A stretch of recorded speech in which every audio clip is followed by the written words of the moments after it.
नमस्कार, मैं हूं अतुल चौरसिया। आपका खर्चा आपकी चर्चा, हफ्ता दर हफ्ता हम एक बार फिर से लेकर आए हैं न्यूज़ लॉन्ड्री का हिंदी पॉडकास्ट एनएल चर्चा का यह अंक। काफ़ी कम लोग हैं स्टूडियो में, मैं और विकास हमारे साथी। बाकी सारे के सारे जो मेहमान, एक्सपर्ट और जर्नलिस्ट जुड़ रहे हैं वो लोग ऑनलाइन जुड़ रहे हैं। हमारे साथी स्मिता शर्मा जुड़ रही हैं ऑनलाइन। स्मिता, स्वागत है। शुक्रिया। तो हेलो एवरीवन। हाल फिलहाल में कहाँ घूम कर आ गई आप स्मिता? ज्यादा कहीं नहीं, इलेक्शन के थोड़ा सा बाद। देसी इलेक्शंस कवर करने के बाद अंतर्राष्ट्रीय मामलों के लिए स्विट्जरलैंड और जर्मनी जाना हुआ था। उसके बाद तो फिर हाथरस का मामला हो गया, तो हाथरस से होकर आए और वहां की अंधभक्ति भी देख कर आए। हाँ, हाथरस में काफ़ी बड़ी ट्रेजेडी हुई। इसके अलावा हमारे साथ नबीला जमील हैं। नबीला सुप्रीम कोर्ट में लॉयर हैं, अलग अलग कानूनी मसलों पर क्विंट, वायर, नेशनल हेराल्ड और तमाम मीडिया संस्थानों में लिखती पढ़ती हैं। आज हम इनसे बातचीत करेंगे। हमारी बातचीत का जो आज ज़रिया है वो है सुप्रीम कोर्ट ने एक फ़ैसला दिया है और वो शाहबानो के केस के कॉन्टेक्स्ट में है कि किस तरह से मुस्लिम महिलाएं जो हैं वो अपने पति से तलाक की स्थिति में गुजारा भत्ता पा सकती हैं, उसका दावा कर सकती हैं। तो नबीला से हम इसके तमाम पहलुओं पर बातचीत करेंगे। जो विषय हैं उसके बारे में विकास जांगड़ा आप लोगों को बताएंगे, लेकिन मैं उससे पहले एक दो जानकारियां आप लोगों को देना चाहता हूं। और बॉम्बे से हमारे साथ सुधीर सूर्यवंशी सीनियर जर्नलिस्ट है, वो भी जुड़ने वाले हैं थोड़ी देर में। जैसे ही वो जुड़ेंगे उनसे भी हम बात करेंगे। पिछले कुछ दिनों में बॉम्बे में और महाराष्ट्र के अलग अलग हिस्सों में हिट एंड रन के कई सारे मामले हुए और एक के बाद एक, और उसमें राजनीतिक रसूख वाले लोग भी शामिल हैं। तो उसकी स्थिति को थोड़ा सा हमें समझना है। जो बहुत ज़रूरी जानकारियाँ आपको देनी है उसमें से पहली जानकारी है कश्मीर की कहानी, जो हमारा ग्राफिक नॉवेल है, सुमित कुमार ने लिखा है। न्यूज़ लॉन्ड्री ने उसका नया एडिशन फिर से रीप्रिंट किया है। बहुत अद्यतन संस्करण उसका उपलब्ध है, तो आप हमारे मर्चेंडाइज सेक्शन से इसको ख़रीद सकते हैं। कश्मीर जैसे बहुत कॉम्प्लेक्स, बहुत जटिल मसले को समझने के लिए एक बहुत आसान और बहुत ही एक ह्यूमरस, इंटरेस्टिंग वे में समझने का एक ज़रिया है कश्मीर की कहानी। तो इसे आप हमारे मर्चेंडाइज सेक्शन से ख़रीद सकते हैं। इसके अलावा नीट एग्ज़ाम, जो कि नीट अंडर ग्रेजुएट जो मेडिकल परीक्षा का, प्रवेश परीक्षा का एग्ज़ाम था, उससे लेकर तमाम कंट्रोवर्सीज़ हुई हैं। उसमें पेपर लीक की बातें कही जा रही हैं या आरोप लग रहे हैं। इसके अलावा कई तरह की गड़बड़ियां हैं। कुछ जगहों पर पेपर लीक की बात सामने आ रही है, तो कुछ सेंटर ऐसे हैं जो अपने यहाँ पे अपने स्तर पर चीटिंग करवा रहे थे और लड़कों को पास करवा रहे थे पैसे देकर। कुछ जगहों पर ऐसी स्थिति दिखी कि जहाँ पर एक सीरीज़ में लड़के टॉप कर रहे थे हरियाणा में। तो ये सब मिलाकर इस पूरे नीट के मसले को समझने के लिए हमने हमारा नया एनएल सेना प्रोजेक्ट था। नीट एग्ज़ाम कंट्रोवर्सी को कवर करने के लिए इसके कई सारी रिपोर्ट्स आप तक पहुंच भी चुकी हैं। बसंत कुमार, सुमेधा, हमारे रिपोर्टर्स ने इस पे तमाम ग्राउंड रिपोर्ट्स की हैं। कुछ रिपोर्ट्स अभी आनी हैं। तो हमारे इस एनएल सेना प्रोजेक्ट को जल्द से जल्द पूरा करवाने में मदद करें। आप हमारी वेबसाइट पर जाकर इस सेना के उसमें क्लिक करके आप मनचाही जो भी आपकी रकम है उसको दे सकते हैं, हमारा सहयोग कर सकते हैं। और तीसरी जानकारी है न्यूज़ लॉन्ड्री चर्चा को लेकर। यहाँ पर आप अपने पत्र, अपने सुझाव हमें ज़रूर भेजें। इसका तरीका बहुत आसान है, newslaundry.com/podcast-letter इस पर आप सीधे हमें चर्चा में लेटर लिख सकते हैं। और दूसरा इसका तरीका कि आप podcast@newslaundry.com पर हमें मेल कर दें और इसकी सब्जेक्ट लाइन में चर्चा ज़रूर लिखें। जो इस हफ्ते महत्वपूर्ण विषय हैं उसके बारे में विकास आप हमारे श्रोताओं को एक बार जानकारी दें। जी, तो सबसे पहला महत्वपूर्ण विषय तो अभी जब हम चर्चा की शुरुआत करने वाले थे उससे जस्ट कुछ देर पहले ही आया है, और वो है कि सुप्रीम कोर्ट ने जो है ईडी के मामले में अरविंद केजरीवाल को अंतरिम जमानत दे दी है। ये एक्साइज पॉलिसी का मामला है और एक्साइज पॉलिसी के मामले में ईडी ने जो गिरफ्तारी की थी अरविंद केजरीवाल की, ये उस मामले में उनको राहत मिली है, जमानत दे दी है। और साथ ही जो उन्होंने चैलेंज किया था अपनी गिरफ्तारी को लेकर, तो उस याचिका को सुप्रीम कोर्ट ने बड़ी बेंच को भेज दिया है ये डिसाइड करने के लिए कि ये गिरफ्तारी सही थी या नहीं थी। पर वो अभी बाहर हालांकि हाँ जी वो अभी जेल में ही रहेंगे, क्योंकि सीबीआई ने उन्हें इसी मामले में, और मामले में इसी मामले में भ्रष्टाचार के मामले में गिरफ्तार कर लिया है। तो ये आज की हमारी बड़ी सुर्खी थी। इसके अलावा सुप्रीम कोर्ट से ही आज का हमारा जो महत्वपूर्ण विषय है, वहीं वो बुधवार को ये मामला फैसला आया कि एक मुस्लिम महिला जो है वो सीआरपीसी की जो 125 धारा जो है उसके तहत अपने पति के खिलाफ जो है वो गुजारा भत्ता याचिका दायर कर सकती है, गुजारा भत्ता मांग सकती है, मेंटेनेंस जिसको हम इंग्लिश में बोलते हैं। तो और इस मामले में फिर राजनीति भी शुरू हो गई, क्योंकि ये मामला जो है 1985 और राजीव गांधी तक जाता है, जिस पर हम विस्तार से बात भी करेंगे। ठीक बात। बीजेपी ने काफ़ी कड़ा अटैक भी किया है कांग्रेस के ऊपर इसको लेकर। जी जी बिल्कुल। इसके अलावा महाराष्ट्र से खबरें आई कि 3 दिनों में जो 3 हिट एंड रन के केस सामने आए और इसमें सिलसिलेवार में 2 लोगों की मौत हो गई।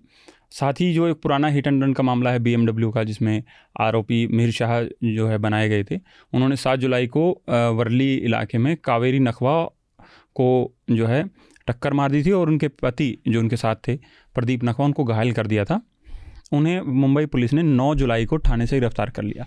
इस मामले में जो शुरुआत में जानकारी सामने आई थी कि शिवसेना की किसी नेता का हाथ था और वो इन्फ्लुएंस करने पहुंचे थे, तो उनके बेटे मिहिर शाह को विरार में जो है ट्रैक कर लिया गया, पुलिस ने उनको भी पकड़ लिया, अरेस्ट किया है इस मामले में। शिवसेना सिंधे ग्रुप के नेता हैं वो, जिनके बेटे हैं मिहिर शाह जी। और अगली हमारी सुर्खी जो है वो यूपी से है। यहाँ लखनऊ आगरा एक्सप्रेसवे पे एक डबल डेकर बस चालक ने जो है वो दूध के कैंटर में टक्कर मार दी और 18 लोगों की दर्दनाक मौत हो गई। और इस मामले में बहुत सी और जानकारी सामने आई कि बस के पास जो है फिटनेस सर्टिफिकेट नहीं था और बाकी सारी चीज़ें भी जो है जी बस वाले ने के कागजात जो है पूरे नहीं थे। इसके अलावा एक जो हमारा आज का महत्वपूर्ण विषय भी है चर्चा का, वो है कि दिल्ली यूनिवर्सिटी ने जो विधि संकाय उसका जो लो फैकल्टी जो है उसके graduation undergraduate promotion program में जो स्नातक कार्यक्रम है उसमें मनुस्मृति पढ़ाने का जो है प्रस्ताव रखा है शुक्रवार को। ये एकेडमिक काउंसिल में शुक्रवार को पेश होगा। जी जी। और शिक्षक तो इस जैसे ही मनुस्मृति का नाम आया तो जो शिक्षक मोर्चा है तो उन्होंने कहा कि ये तो संविधान के खिलाफ है ये कदम, और इस पर काफ़ी हंगामा भी हुआ है। हालांकि अभी देखना ये है कि किस तरीके से चीज़ें आगे बढ़ेंगी, इस पर हम चर्चा भी करेंगे। इसमें महत्वपूर्ण बात यह है कि ये मनुस्मृति डायरेक्ट नहीं पढ़ाई जाएगी, इसमें गंगानाथ झा की जो है एक किताब वो है और एक और किताब है, 2 किताबें जो है वो इंट्रोड्यूस की गई हैं यूनिट 5 में जो ग्रेजुएशन प्रोग्राम है उसमें। इसके अलावा जम्मू कश्मीर के कठुआ में जो है आतंकवादी हमले में सेना के हमारे 5 जवानों की जान चली गई और ये घटना सोमवार को बदनोटा इलाके में हुई जब भारी हथियारों से लैस आतंकवादियों ने सेना के गश्ती दल पर हमला कर दिया। इसमें 5-6 आतंकवादी भी मारे गए हैं। इसके अलावा उत्तर प्रदेश के शामली ज़िले में जो है वो लिंचिंग का एक झूठा दावा फैलाने के लिए पत्रकार जाकिर अली त्यागी और 4 अन्य लोगों के खिलाफ मामला दर्ज कर लिया है। उन पर जो है पब्लिक एनिमिटी और पब्लिक मिसचीफ फैलाने का आरोप लगाया गया है और ये पहले ऐसा मामला है जो कि भारतीय न्याय संहिता के सेक्शन में दर्ज हुआ है। अच्छा, पत्रकार के खिलाफ जो नए कानून लागू हैं उसके बाद से।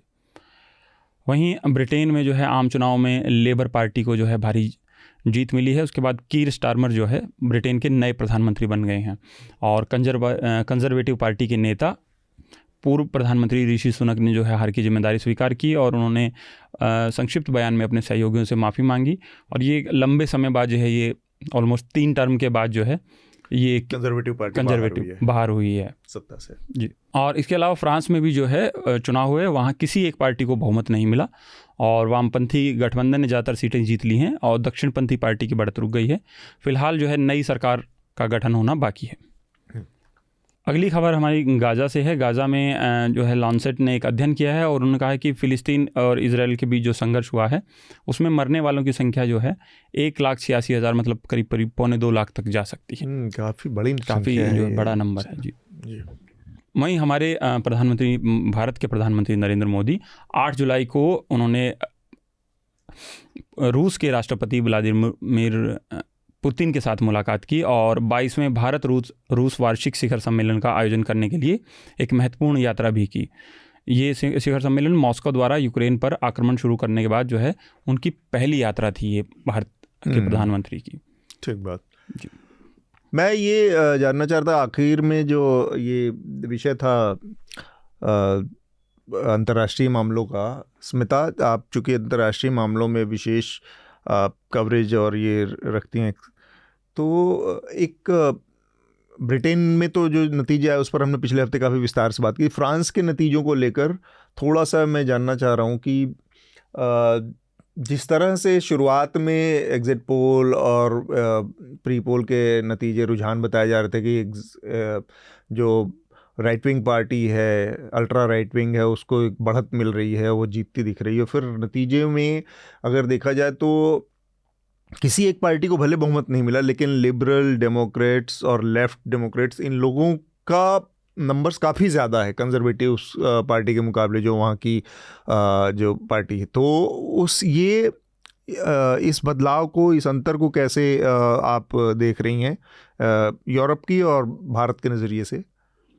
देखिए, जहां तक फ्रांस के अंदर का सवाल है अतुल, इसमें क्योंकि 2 राउंड में हुए थे ये इलेक्शंस, तो पहले राउंड में बढ़त हासिल हो गई थी जो दक्षिण धुरपंथी पार्टियां हैं उनके, फार राइट पार्टीज को। तो ऐसा लग रहा था कि जो है वो सरकार बना लेंगी। और इमानुएल मैक्रोन ने जो ये फैसला लिया स्नैप पोल्स करने का, उन्होंने ये फैसला कब लिया था?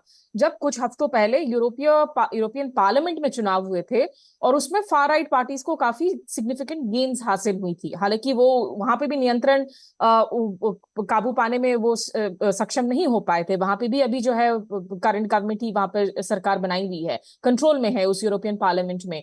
तो ये जो दूसरी राउंड ऑफ पोलिंग हुई, उस दौरान बेसिकली जो एंटी फासिस्ट फोर्सेस हैं, जो लोग फार राइट और राइट पार्टीज के खिलाफ है, उनको वापस से कोअलिस होने का एक मौका मिल गया।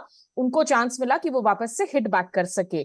तो एक ब्रीदर है, क्लियर नंबर्स नहीं है, क्लियर मैंडेट नहीं है, लेकिन एक निश्चित रूप से एक ब्रीदर है। जिस तरह का एक फाइट बैक हमें एक भारत में एक तरीके से जो नतीजे आए, जिसमें लगा कि ठीक है, जो मेजॉरिटेरियनिज्म है उसके खिलाफ लोगों ने एक शायद मैसेजिंग दी है, बीजेपी के पूरे मेजॉरिटी के नंबर्स नहीं आना, तो एक ब्रीदिंग स्पेस इसमें ओपन हो जाता है। लेकिन ये निश्चित रूप से एक चिंता, एक ट्रेंड है इस वक्त यूरोप के अंदर कि देखिए जो फार राइट पार्टीज हैं वो राइज कर रही हैं। ऑस्ट्रिया में, जर्मनी में AfD नंबर 2 पोजीशन पर आ गई है। हाँ। जो ओलाफ शॉल्ज है वहां के चांसलर, उनकी पार्टी दरअसल नंबर 3 पोजीशन में है, हालांकि वहां चुनाव अगले साल है।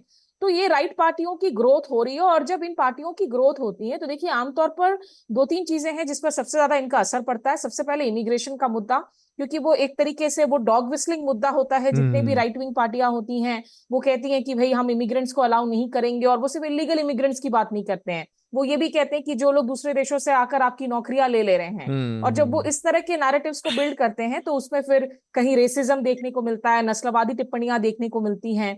तो ये निश्चित रूप से जो इंडियन इमिग्रेंट्स आज जगह जगह पर मौजूद हैं उसमें वो दिक्कत वाली बात होती है। जैसे आप ब्रिटेन में भी आपने बात की, ब्रिटेन में भी अगर आप देखिए कार्मर जो जीत कर आए हैं लेबर पार्टी के, उनकी जो इकोनॉमिक पॉलिसी है उसमें लेकिन राइट विंग पार्टियों की रिफ्लेक्शन है। तो इमिग्रेशन को लेकर वो अभी भी कंजर्वेटिव हैं। तो एक इमिग्रेशन का, दूसरा मुझे लगता है ये देखना होगा कि जब राइट विंग पार्टियां उभर कर आती हैं तो यूक्रेन युद्ध पर इसका क्या असर पड़ता है। क्योंकि एक हद तक लोगों के अंदर एक फटीग की स्थिति धीरे धीरे आ रही है कि आप किस हद तक यूक्रेन को बैक करें इस युद्ध में, कीपिंग इन माइंड कि इसका लगातार असर लोगों की आम जिंदगी में पड़ रहा है, खर्चे बढ़ रहे हैं, इन्फ्लेशन पर पड़ रहा है। तो ये 2-3 चीजें निश्चित रूप से हैं जो वापस से मुझे लगता है थोड़ी फोकस में रहेगी। लेकिन इस वक्त कहना मुश्किल है। मुझे लगता है कि जो है फिलहाल जो लेफ्ट और राइट जो सेंट्रिस्ट पार्टियां हैं, they will be able to push back in France. तो हम चर्चा को आगे बढ़ाते हैं और हमारी बातचीत का जो मुख्य मसला है, मुद्दा है आज कि सुप्रीम कोर्ट का वो फैसला जिसमें कहा गया कि एक मुस्लिम महिला भी CRPC की धारा 125 के तहत अपने पति के खिलाफ गुजारा भत्ता दायर करने का अधिकार रखती है।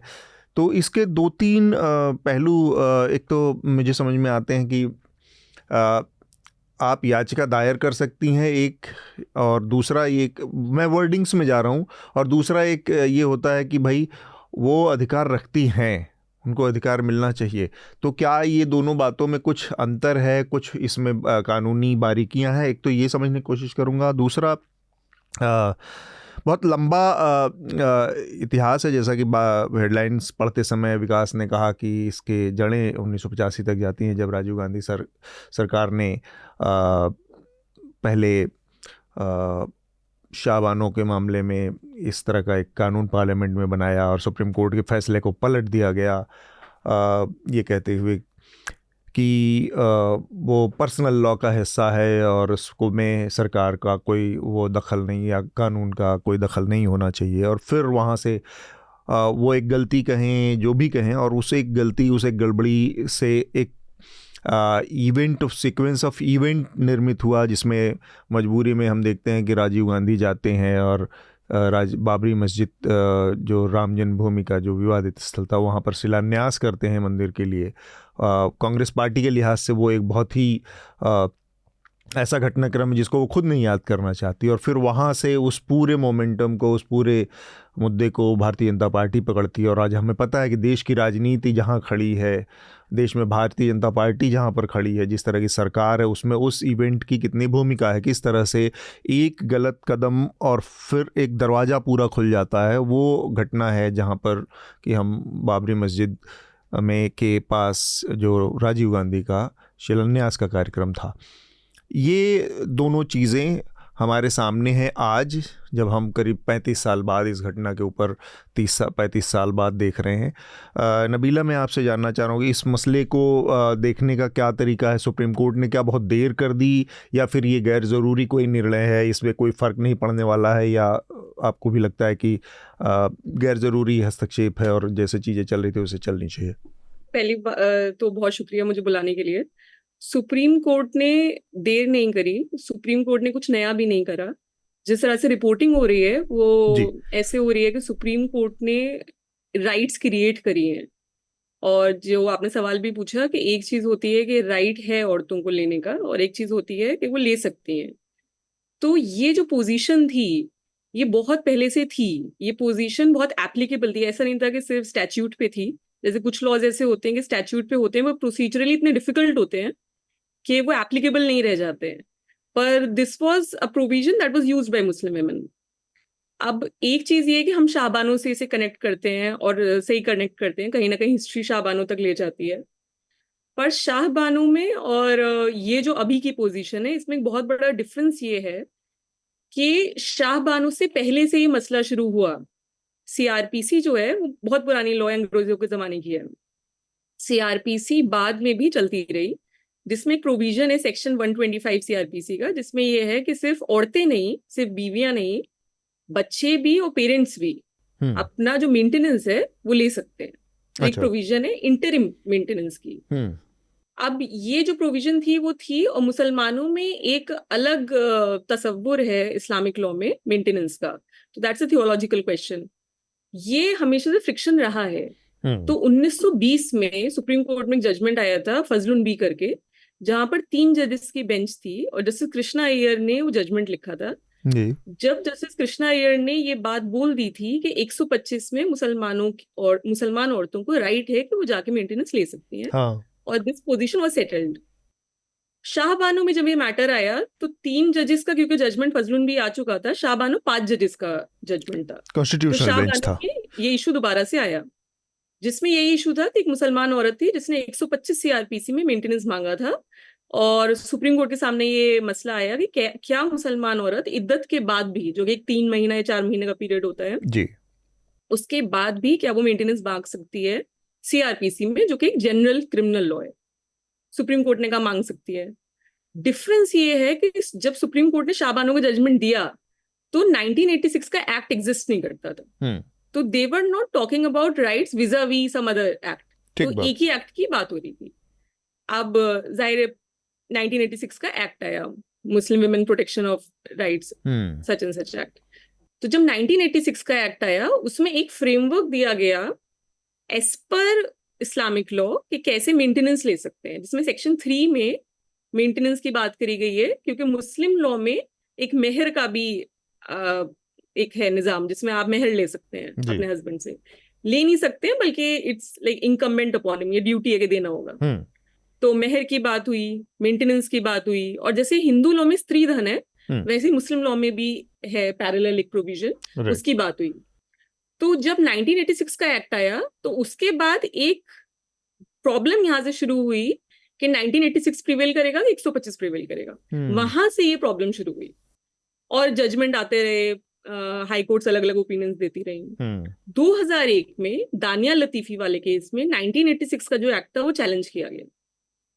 1986 का एक्ट जब चैलेंज हुआ तो दानिया लतीफी के केस में सुप्रीम कोर्ट की 5 जजेस दोबारा उन्होंने कहा कि एक्ट तो ठीक है, कॉन्स्टिट्यूशनली वैलिड है, पर we are going to read it down, हम उसको थोड़ा कम करेंगे। हम ये कहेंगे कि पैरेलल 2 एक्ट्स हैं, सीआरपीसी अपनी तरफ से एक कोड है और एक 1986 है, तो एक मुसलमान औरत वहां से भी राइट है उसको, यहाँ से भी राइट है। और दानियल लतीफी 2001 के जजमेंट के बाद आज कितने तकरीबन 25-24 साल हो गए हैं, तब से यही जो प्रोविजन थी और यही जो सेटल प्रोविजन लॉ का एक था पोजीशन, वो चलती रही। और थोड़े थोड़े सालों के बाद एक एक जजमेंट आता रहा, जैसे बहुत सारे जजमेंट आए, शबाना बानो आया, शमीम बानो आया, शमीमा फारूकी आया, बहुत सारे जजमेंट आए, तो सुप्रीम कोर्ट ने बात बात कहीं ना कहीं कोई ना कोई वजाहत दी। जैसे नॉर्मली लिटिगेशंस में होता है कि एक बार एक पोजीशन सेटल हो जाती है, दूसरी लिटिगेशन में उसको थोड़ा क्लैरिफाई कर देते हैं, किसी में उसका प्रोसीजर दे देते हैं, वैसे उसको डेवलप करते हैं जजमेंट्स के साथ, वो चलता रहा। बिल्कुल। अब ये जो फाइनली ये जो मैटर है, इसमें क्या हुआ है, इसमें ये है कि वाइफ ने एफआईआर करी, कोई मैट्रिमोनियल इशू था हस्बैंड के अगेंस्ट, क्रूएल्टी वगैरह। हस्बैंड ने उसको डिवोर्स से स्टार्ट कर दिया, नॉर्मल मैट्रिमोनियल मैटर्स में जैसे होता है। तो जब डिवोर्स की प्रोसीडिंग स्टार्ट हो गई, तलाक दे दिया उसने, तलाक हो गया, तो उसने 15,000 रुपए उसको एक लमसम इद्दत अमाउंट का मेंटेनेंस दिया। वाइफ ने उसको लेने से मना कर दिया और उसने फैमिली कोर्ट्स में 125 के अंदर मेंटेनेंस दाखिल कर दिया एप्लीकेशन। फैमिली कोर्ट्स ने उसको 20,000 रुपए मेंटेनेंस दे दिया। उस ऑर्डर को हस्बैंड ने चैलेंज किया हाई कोर्ट में, ये कहते हुए कि आप उसको कैसे दे सकते हैं, क्योंकि 1986 में वाइफ मुस्लिम औरत 1986 में जा सकती है। ये जजमेंट में कहीं लिखा नहीं हुआ है, पर क्योंकि ये इशू लिया गया है जजमेंट में, तो सुप्रीम कोर्ट के जजमेंट में, तो हाई कोर्ट में उन्होंने प्लीड किया होगा। अब हाई कोर्ट ने उसका जो ऑर्डर था फैमिली कोर्ट्स का, उसका जो मेंटेनेंस था उसको कुछ कम कर दिया, तो 20 से उसको 10 कर दिया। हस्बैंड ने उस ऑर्डर को चैलेंज किया और सुप्रीम कोर्ट आया ये कहते हुए, और यहाँ पर ये इशू आया कि क्योंकि वो मुसलमान औरत है तो उसको 1986 में जाना चाहिए था, जो कि एक स्पेशल लॉ है, और जो जनरल लॉ है एक सीआरपीसी का, उसमें उसको इख्तियार नहीं है कि वो जाए। तो ये एक इशू आया जो कि ऑलरेडी सेटल्ड था सुप्रीम कोर्ट के सामने। अभी जो जजमेंट है इसमें काफी बड़ा जजमेंट है, काफी बड़ा डिस्कशन है, और सुप्रीम कोर्ट ने यही बोला है कि this position is already settled. और क्योंकि सेटल्ड पोजीशन है और ये 2 जजेस डिसाइड कर रहे हैं, 5 जजेस ऑलरेडी 2001 में डिसाइड कर चुके हैं, ठीक बात, तो हम प्रेसिडेंशियल वैल्यू को मानेंगे, और ये लॉ ऑलरेडी लिखा गया है और सुप्रीम कोर्ट ने उसको डिस्कस किया है। जो मेरी रीडिंग है जजमेंट की, उसमें एक डिफरेंस बस ये है कि क्लैरिटी आई है, कंक्लूजन में उन्होंने लिख दिया है कि these are the procedure clarities, कि आप ऐसे ऐसे कर सकते हैं। उसमें बहुत सारी चीजें हैं कि जैसे बहुत सारी चीजें समझने की जरूरत है कि हिंदुस्तान का जैसा निजाम है लॉ का, और सिर्फ इंडिया नहीं, ज्यादातर जितने डाइवर्स कंट्रीज होते हैं उनका ऐसे ही होता है कि लीगल प्लूरलिज्म है, एक पैरेलल सिस्टम्स एग्जिस्ट करते हैं। तो कोई औरत जब हमारे पास आती है, मुसलमान औरत या हिंदू औरत भी, तो उनकी पैरेलल राइट्स होती हैं कि आप इसमें भी जा सकते हैं, आप इसमें भी जा सकते हैं। तो जैसे आप अपने, आपका हस्बैंड, आपको उससे कुछ प्रॉब्लम है, तो आपके पास क्रिमिनल रेमेडीज भी होंगी, सिविल रेमेडीज भी होंगी, आपके पास चॉइस होती है आप क्या अवेल करना चाहते हैं। तो वैसे इंडिया का जो लीगल प्लूरलिस्टिक सिस्टम है, उसमें यह है कि you have multiple remedies available. तो एक जो मेरी नजर में जो डिस्कशन नहीं हुआ सुप्रीम कोर्ट के जजमेंट में, वो डीवी एक्ट है, कि आप डोमेस्टिक वायलेंस एक्ट में भी जा सकते हैं, आप सीआरपीसी में भी जा सकते हैं, आप एफआईआर भी करा सकते हैं, आप पर्सनल लॉज में भी जा सकते हैं। तो वही सुप्रीम कोर्ट ने लास्ट में अपने कंक्लूजन में बहुत क्लियरली लिखा कि क्योंकि आप एक मुसलमान औरत हैं, तो if you are married then you can go under 125 CrPC, which is applicable to all married women in India. But interestingly CrPC is also applicable on divorced women. तो सीआरपीसी में जो वाइफ को डिफाइन किया है, उसमें कहा है कि wife includes a divorce woman.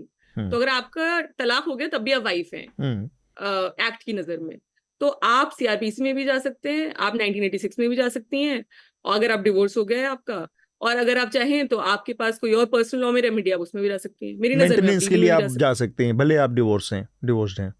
अगर आप डिवोर्स्ड हैं तो आप 1986 में भी जा सकते हैं और सीआरपीसी में भी जा सकते हैं।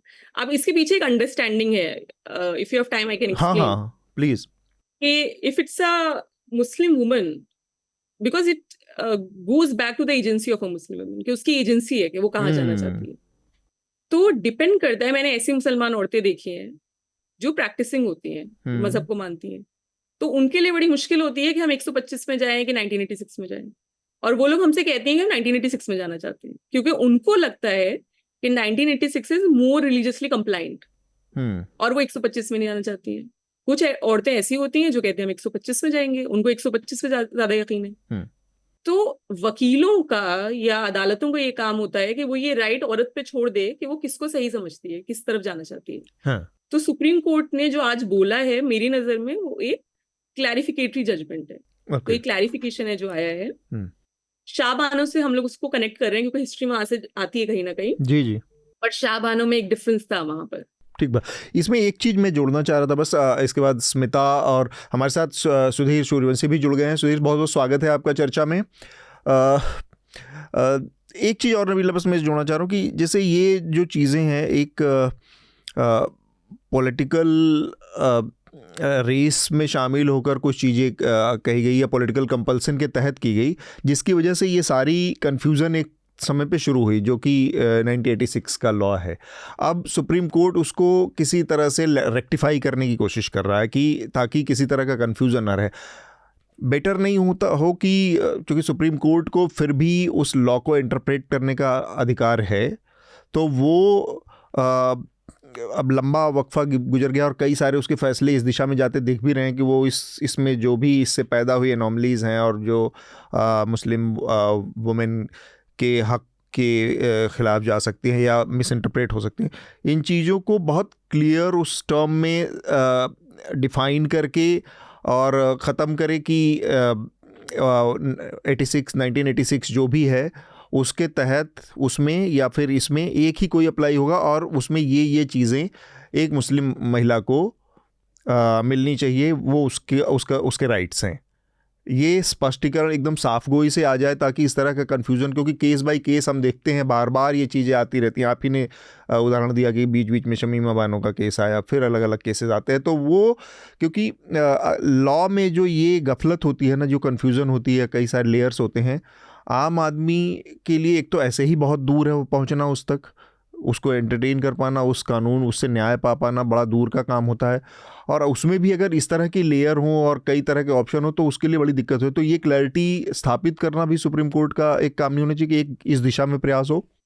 मुझे ऐसा नहीं लगता है। मुझे लगता है कि क्लैरिटी, हम लोग ये समझते हैं कि अगर एक लॉ होगा तो क्लैरिटी आएगी, पर मुझे लगता है कि उससे एक लॉ कैसा होगा, फिर एक लॉ किसका होगा, क्या एक लॉ मेजॉरिटेरियन होगा, एक लॉ माइनॉरिटेरियन होगा, हम किस तरह के पॉलिटिकल एनवायरनमेंट में वो लॉ बनाया जाएगा, कौन सी पार्लियामेंट बनाएगी, कितने रिप्रेजेंटेटिव होंगे वहां पर हर कम्युनिटी के। तो बहुत मैं एक लॉ की बात नहीं कह रहा हूँ। हाँ, मैं बात कह रहा हूँ मुस्लिम महिला के कॉन्टेक्स्ट में मुस्लिम लॉ के तहत क्या एक्सेप्टेबल है, क्योंकि वहां पर एक यूनिफॉर्मिटी आ सकती है। मेरी नजर में क्योंकि मैं अगर ऐड कर सकूं सवाल पे नबीला, अगर आप क्लैरिफाई कर पाए, जो भी मैं पढ़ रही हूँ versions, and I am not a legal expert, ये यही कह रहे हैं कि इंक्लूडिंग द हिंदू का जो मैं एडिटोरियल देख रही थी कि the right of Muslim, the perception that the right of Muslim women to seek maintenance under secular provisions stood extinguished since 1986, कि 1986 के सेक्शन 3 के बाद जो सेक्युलर प्रोविजंस के तहत मुस्लिम वुमेन के राइट थे वो नहीं थे, ऐसा परसेप्शन बना हुआ था, उसको क्लैरिफाई किया है सुप्रीम कोर्ट ने। This was clarified way back in 2001 in Daniel Latifi. So this is unfortunate if this is coming up, but this was clarified by a 5 judges bench by Daniel Latifi case. तो and this is what Supreme Court is saying in the present judgment. Supreme Court ने जगह जगह Daniel लतीफी को coat करके यही बोला क्योंकि 2 जजेस का जजमेंट है कि दानियल लतीफी में पोजीशन ऑलरेडी क्लैरिफाई हो गई थी 2001 में, और तब से यही पोजीशन चली है आज तक। मुझे ये लगता है जाती तौर पे कि मुसलमान औरतों के पास ये राइट होना चाहिए, अधिकार होना चाहिए कि उनको किस लॉ में जाना है। और एक इसमें एक चीज ये है कि जब हम मुसलमान औरत की राइट्स की बात करते हैं तो उसमें ऐसी औरतें भी हैं जो जिनके लिए मजहब जरूरी होता है, तो हम उसको भी नहीं हटा सकते उस पहलू को कि इसमें ऐसी औरतें होंगी जिनको वो भी फॉलो करना है। तो इसलिए 86 इज अ गुड ऑल्टरनेटिव, और बहुत सारी औरतें चाहती हैं कि वो 86 में जाए। 86 is not a bad act, और एक्चुअली जो उसका बैकग्राउंड जो भी हो, पॉलिटिकल बैकग्राउंड था, पर एक्ट कैसा है, आज एक्ट कैसे एग्जिस्ट करता है। एक्चुअली इस जजमेंट में भी उन्होंने बात लिखी है, कुछ चीजें 86 की अच्छी हैं, कुछ चीजें 125 की अच्छी हैं। जैसे 86 में जो हस्बैंड अगर नहीं देता है तो उसको सजा है जेल की जो है वो 1 साल तक की है। इस एक्ट में 1 महीने की है। उस एक्ट में 86 में एक टाइम पीरियड दिया है कि इस टाइम पीरियड में आपको देना होगा पैसे। Okay. इस वाले में टाइम पीरियड नहीं है कोई स्ट्रिक्ट, उस एक्ट में ये है कि it is more expensive in nature, क्योंकि वहां पर से मेंटेनेंस की बात नहीं हो रही है, वहां मेंटेनेंस की भी बात हो रही है, मेहर की भी बात हो रही है और प्रॉपर्टीज की भी बात हो रही है जी। तो इट्स अ डिफरेंट एक्ट। तो ऐसा नहीं है कि अगर एक एक्ट एग्जिस्ट करता है तो दूसरा हटा देना चाहिए। ऐसा है कि हमारा जो सिस्टम रहा है आज तक, ये चीजें रिपोर्ट होती हैं तो हम लोगों को लगता है कि एक मसला है। एक्चुअली कोर्ट्स का काम ही ये है कि बार बार इस तरह की चीजें आए, और अगर कोई एक एक्ट भी हो जाता है, फॉर एग्जाम्पल 125 हो गया, सिर्फ 125 है, तो भी ये चीजें आती रहेंगी। अदालतों का काम ही है कि बार बार मैटर्स आए। तो I do not see that is a problem. लेकिन नबीला, क्या उसमें क्लैश नहीं होगा अगर, क्योंकि एक तो लॉ में इतनी सारी चीजें इंटरप्रिटेशन पर बेस्ड होती हैं। अब अगर आप एक लॉ के तहत कह रहे हो कि सिर्फ इद्दत के पीरियड तक 3 महीने, if I am not mistaken, शादी के बाद तक, वहां तक की आप मेंटेनेंस दे रहे हो। दूसरा में आप, क्योंकि जो हमारी जो लॉज हैं उसमें हम कहते हैं कि भाई टिल द चाइल्ड बिकम्स 18, या आप जो है जो रीमैरिज की प्रोविजन की भी बात की जाती है। तो अगर ये टाइमलाइंस अलग हैं, प्रोविजंस अलग हैं, अगर एक वाइफ चाह रही है एक एक्ट के तहत जाना, but can't the second act then be used by the husband to keep elongating the case, to keep dragging out the case, क्या वो एक प्रॉब्लम एरिया नहीं हो सकती है? It's not contradictory actually. तो 127 जो सीआरपीसी का है वो ये बात कहता है कि अगर आपको पर्सनल लॉ में मेंटेनेंस मिल गया है तो this won't be applicable, 125 won't be applicable, शुरू से यही बात कहता है। पर सुप्रीम कोर्ट ने ये चीज क्लैरिफाई करी है कि अगर आपको पर्सनल लॉ में समझिए मेंटेनेंस मिल गया, किसी मुसलमान औरत ने 1986 में मेंटेनेंस ले लिया, या 86 में भी नहीं लिया उसको, क्योंकि मुस्लिम लॉ में एक्स जुडिशियल सेटलमेंट्स भी हैं, तो आपने सेटलमेंट कर लिया और सेटलमेंट करके आपको एक लमसम एलिमनी मिल गई, उसके बावजूद आप 125 में जा सकते हैं। तो 125 is a complementary right, it's in addition to 1986। You understand? तो 1986 में अगर आपको राइट मिल गया, आप तब भी 125 में जा सकते हैं। This is what Supreme court says. तो ऐसा नहीं है कि 1986 में अगर मैंने राइट ले लिया और कल को मुझे लगा कि 1986 में तो मैंने इद्दत पीरियड के लिए लिया था 3 महीने के लिए, now I want something more or whatever, for whatever reason, then I can file something in 125. तो ऐसा नहीं कि वो मेंटेनेबल नहीं होगा, वो होगा। It can obviously be challenged by the husband under 127. Husband can say, वो सेटलमेंट दिखा के ही बोल सकता है कि भाई मुझसे तो इतनी एलिमनी ले ली थी, तो अब ये नहीं होगा एप्लीकेबल। 125 के 2 राइडर हैं। 125 में 2 राइडर ये हैं कि वाइफ ने दोबारा शादी ना करी हो, और वाइफ जो है अपने आप को मेंटेन ना कर पाए, और हस्बैंड के पास इतनी सूटेबल इनकम हो कि उसको मेंटेन कर दे। तो अगर वाइफ ये चीज दिखा दे कि ये चीजें हैं, तो वाइफ को फिर भी मिलेगा। और अगर हस्बैंड ये चीज दिखा दे कि मैंने इतनी एलिमनी दे दी थी और शी इज वर्किंग और may be she has remarried, तो obviously that will be contested like any other matrimonial matter. Okay, but 1986 में अगर आपने ले लिया तो ऐसा नहीं होगा कि आप 125 में नहीं जा सकते, आप जा सकते। विकास, आप कुछ इसमें जोड़ना चाह रहे हैं? नहीं, ज़्यादातर पहलू आ गए हैं। और जो मैडम बता रहे थे, तो मैं वो जजमेंट भी पढ़ रहा था। जजमेंट में जो सेकंड लाइन में उन्होंने लिखा है कि ये एप्लीकेबल है सारी विमेन पर, जो मैरिड विमेन है, उसमें चाहे कोई भी धर्म हो। लेकिन जहाँ तक नॉन मुस्लिम और डाइवर्स वुमेन की बात है, वो तो उन पर लागू होता है। और आगे लिखा है कि सेक्शन 125 सीआरपीसी जो है, वो मुस्लिम मैंने अगर तलाक ले लेती हैं वो किसी भी स्पेशल मैरिज एक्ट में, उसके बावजूद भी, जैसा इन्होंने भी आखिर में बताया भी, मैं वही पढ़ रहा था, कि वो जाके चैलेंज कर सकती हैं 125 में, जो, और उसी को फिर हस्बैंड भी चैलेंज कर सकता है, जैसा कि इस केस में हुआ था। लेकिन अनफॉर्चुनेटली वो हस्बैंड का चैलेंज जो है वो लास्ट में ड्रॉप हो गया। एक्चुअली लिटिगेशन काम ही ऐसे करते हैं कि सामने वाला चैलेंज करेगा, तो वो तो एक प्रिजम्पशन हमेशा रहता है। मतलब even if you are doing everything perfect, then also on some other issues we see issues जहाँ पर ऐसा होता है कि वो adultery का ground ले लेते हैं, कुछ बहुत ही weak grounds ले लेते हैं, तो lawyers काम ही ऐसे करते हैं, this is how they bill, so वो तो contestation तो होगा ही होगा, पर लॉ में आपको ये राइट है। हाँ, और ये आपको लीगल वो भी देते हैं, ऑप्शंस भी देते रहते हैं ना, कि कहीं से भी ऐसा हो कम से कम कि सामने वाले को, मतलब वो शायद इस साइकोलॉजी पे काम करता है कि आपने सारे जितने भी मौके थे अपने लीगल राइट्स इस्तेमाल करने के, वो सारे इस्तेमाल करने के, वो संतोष, वो सेटिस्फैक्शन हो आपको। मनीष, आपको कुछ जोड़ना है स्मिता इसमें? आई थिंक क्योंकि इसके लीगल पहलुओं को ही समझना जरूरी था। तो देखिए, जहां तक एक वुमन की राइट्स का सवाल है, वो हम मुस्लिम लॉ की बात करें, पर्सनल लॉ की बात करें, इसमें कोई शक नहीं है कि एक तरीके से जो एक ब्रॉडर डिबेट चल रहा है ऑन जो डोमेस्टिक रिस्पॉन्सिबिलिटीज औरतों की होती हैं, ये एक तरफ एक वो बात है कि जो एलिमोनी राइट्स का मिसयूज होता है, उस तरह के केसेस हैं, but in the larger context औरतें जो अपने बच्चों के लिए जो हाउसवाइफ्स का रोल निभा रही हैं, जो अपने करियर्स को गिव अप कर रही हैं, जो इकोनॉमिक इंडिपेंडेंट नहीं हैं, निश्चित रूप से इनकी rights is at the core of this entire debate. और हम जिस तरीके से जो है हम एक होम मेकर को, एक हाउसवाइफ को हम प्रोफेशनल के तौर पर नहीं देखते हैं, जबकि वो महिला एक बच्चे, दो बच्चे, बच्चों को बड़ा कर रही है, दिन भर घर का काम संभाल रही हैं, तो even house work should be a paid job और नॉट, इसको लेकर आज दुनिया भर में चर्चा चल रही है। तो I think that is at the core of the debate. और उसके और अगर कोई भी सकारात्मक कदम उठाया जाता है तो वो निश्चित रूप से it should be a welcome step. क्योंकि देखिए, एक औरत जिसने शादी के बाद से काम नहीं किया, नौकरी नहीं कर पाई, क्योंकि या तो परिवार वालों ने कहा कि आप नौकरी नहीं कर सकती, उनके बच्चे अब वो 5 साल 6 साल, 3 बच्चे हैं, 2 बच्चे हैं, वो 10 साल 11 साल तक शादी के बाद वो नौकरी नहीं कर पा रही हैं। हो सकता है कि उनकी कोई प्रोफेशनल क्वालिफिकेशन रही हो, लेकिन एक 10-11 साल के बाद अचानक से अगर वो वर्क मार्केट में लौटना चाहती हैं, तो ऐसा नहीं है कि वो औरत नहीं चाहेगी कि मैं पैसे कमाऊं या खुद से फाइनेंशियली इंडिपेंडेंट बनूं, लेकिन उनकी राह में बहुत अड़चने आ सकती हैं। उनकी एम्प्लॉयबिलिटी पर आज की तारीख में, जहां फ्रेश ग्रेजुएट्स को नौकरियां नहीं मिलती हैं, इस तरह के औरतों के लिए to get back into the work place is extremely challenging. इसमें कोई शक ही नहीं है। अगर वो वापस भी चली जाती है तो वहां पर पे पैरिटी, जेंडर गैप्स, ये तमाम मुद्दे हैं। तो इसलिए मुझे लगता है कि इस बाबत जो औरतों को अधिकार मिलना चाहिए, जो रिस्पेक्ट, डिग्निटी मिलनी चाहिए एज अ होम मेकर, उसकी ओर जो भी लॉस बनते हैं वो वेलकमिंग होने चाहिए, सकारात्मक होने चाहिए। और अगर कानून में जिस तरीके से नबीरा समझा रही है कि ये कॉम्प्लीमेंट्री राइट देता है, तो I think then it's a welcome step.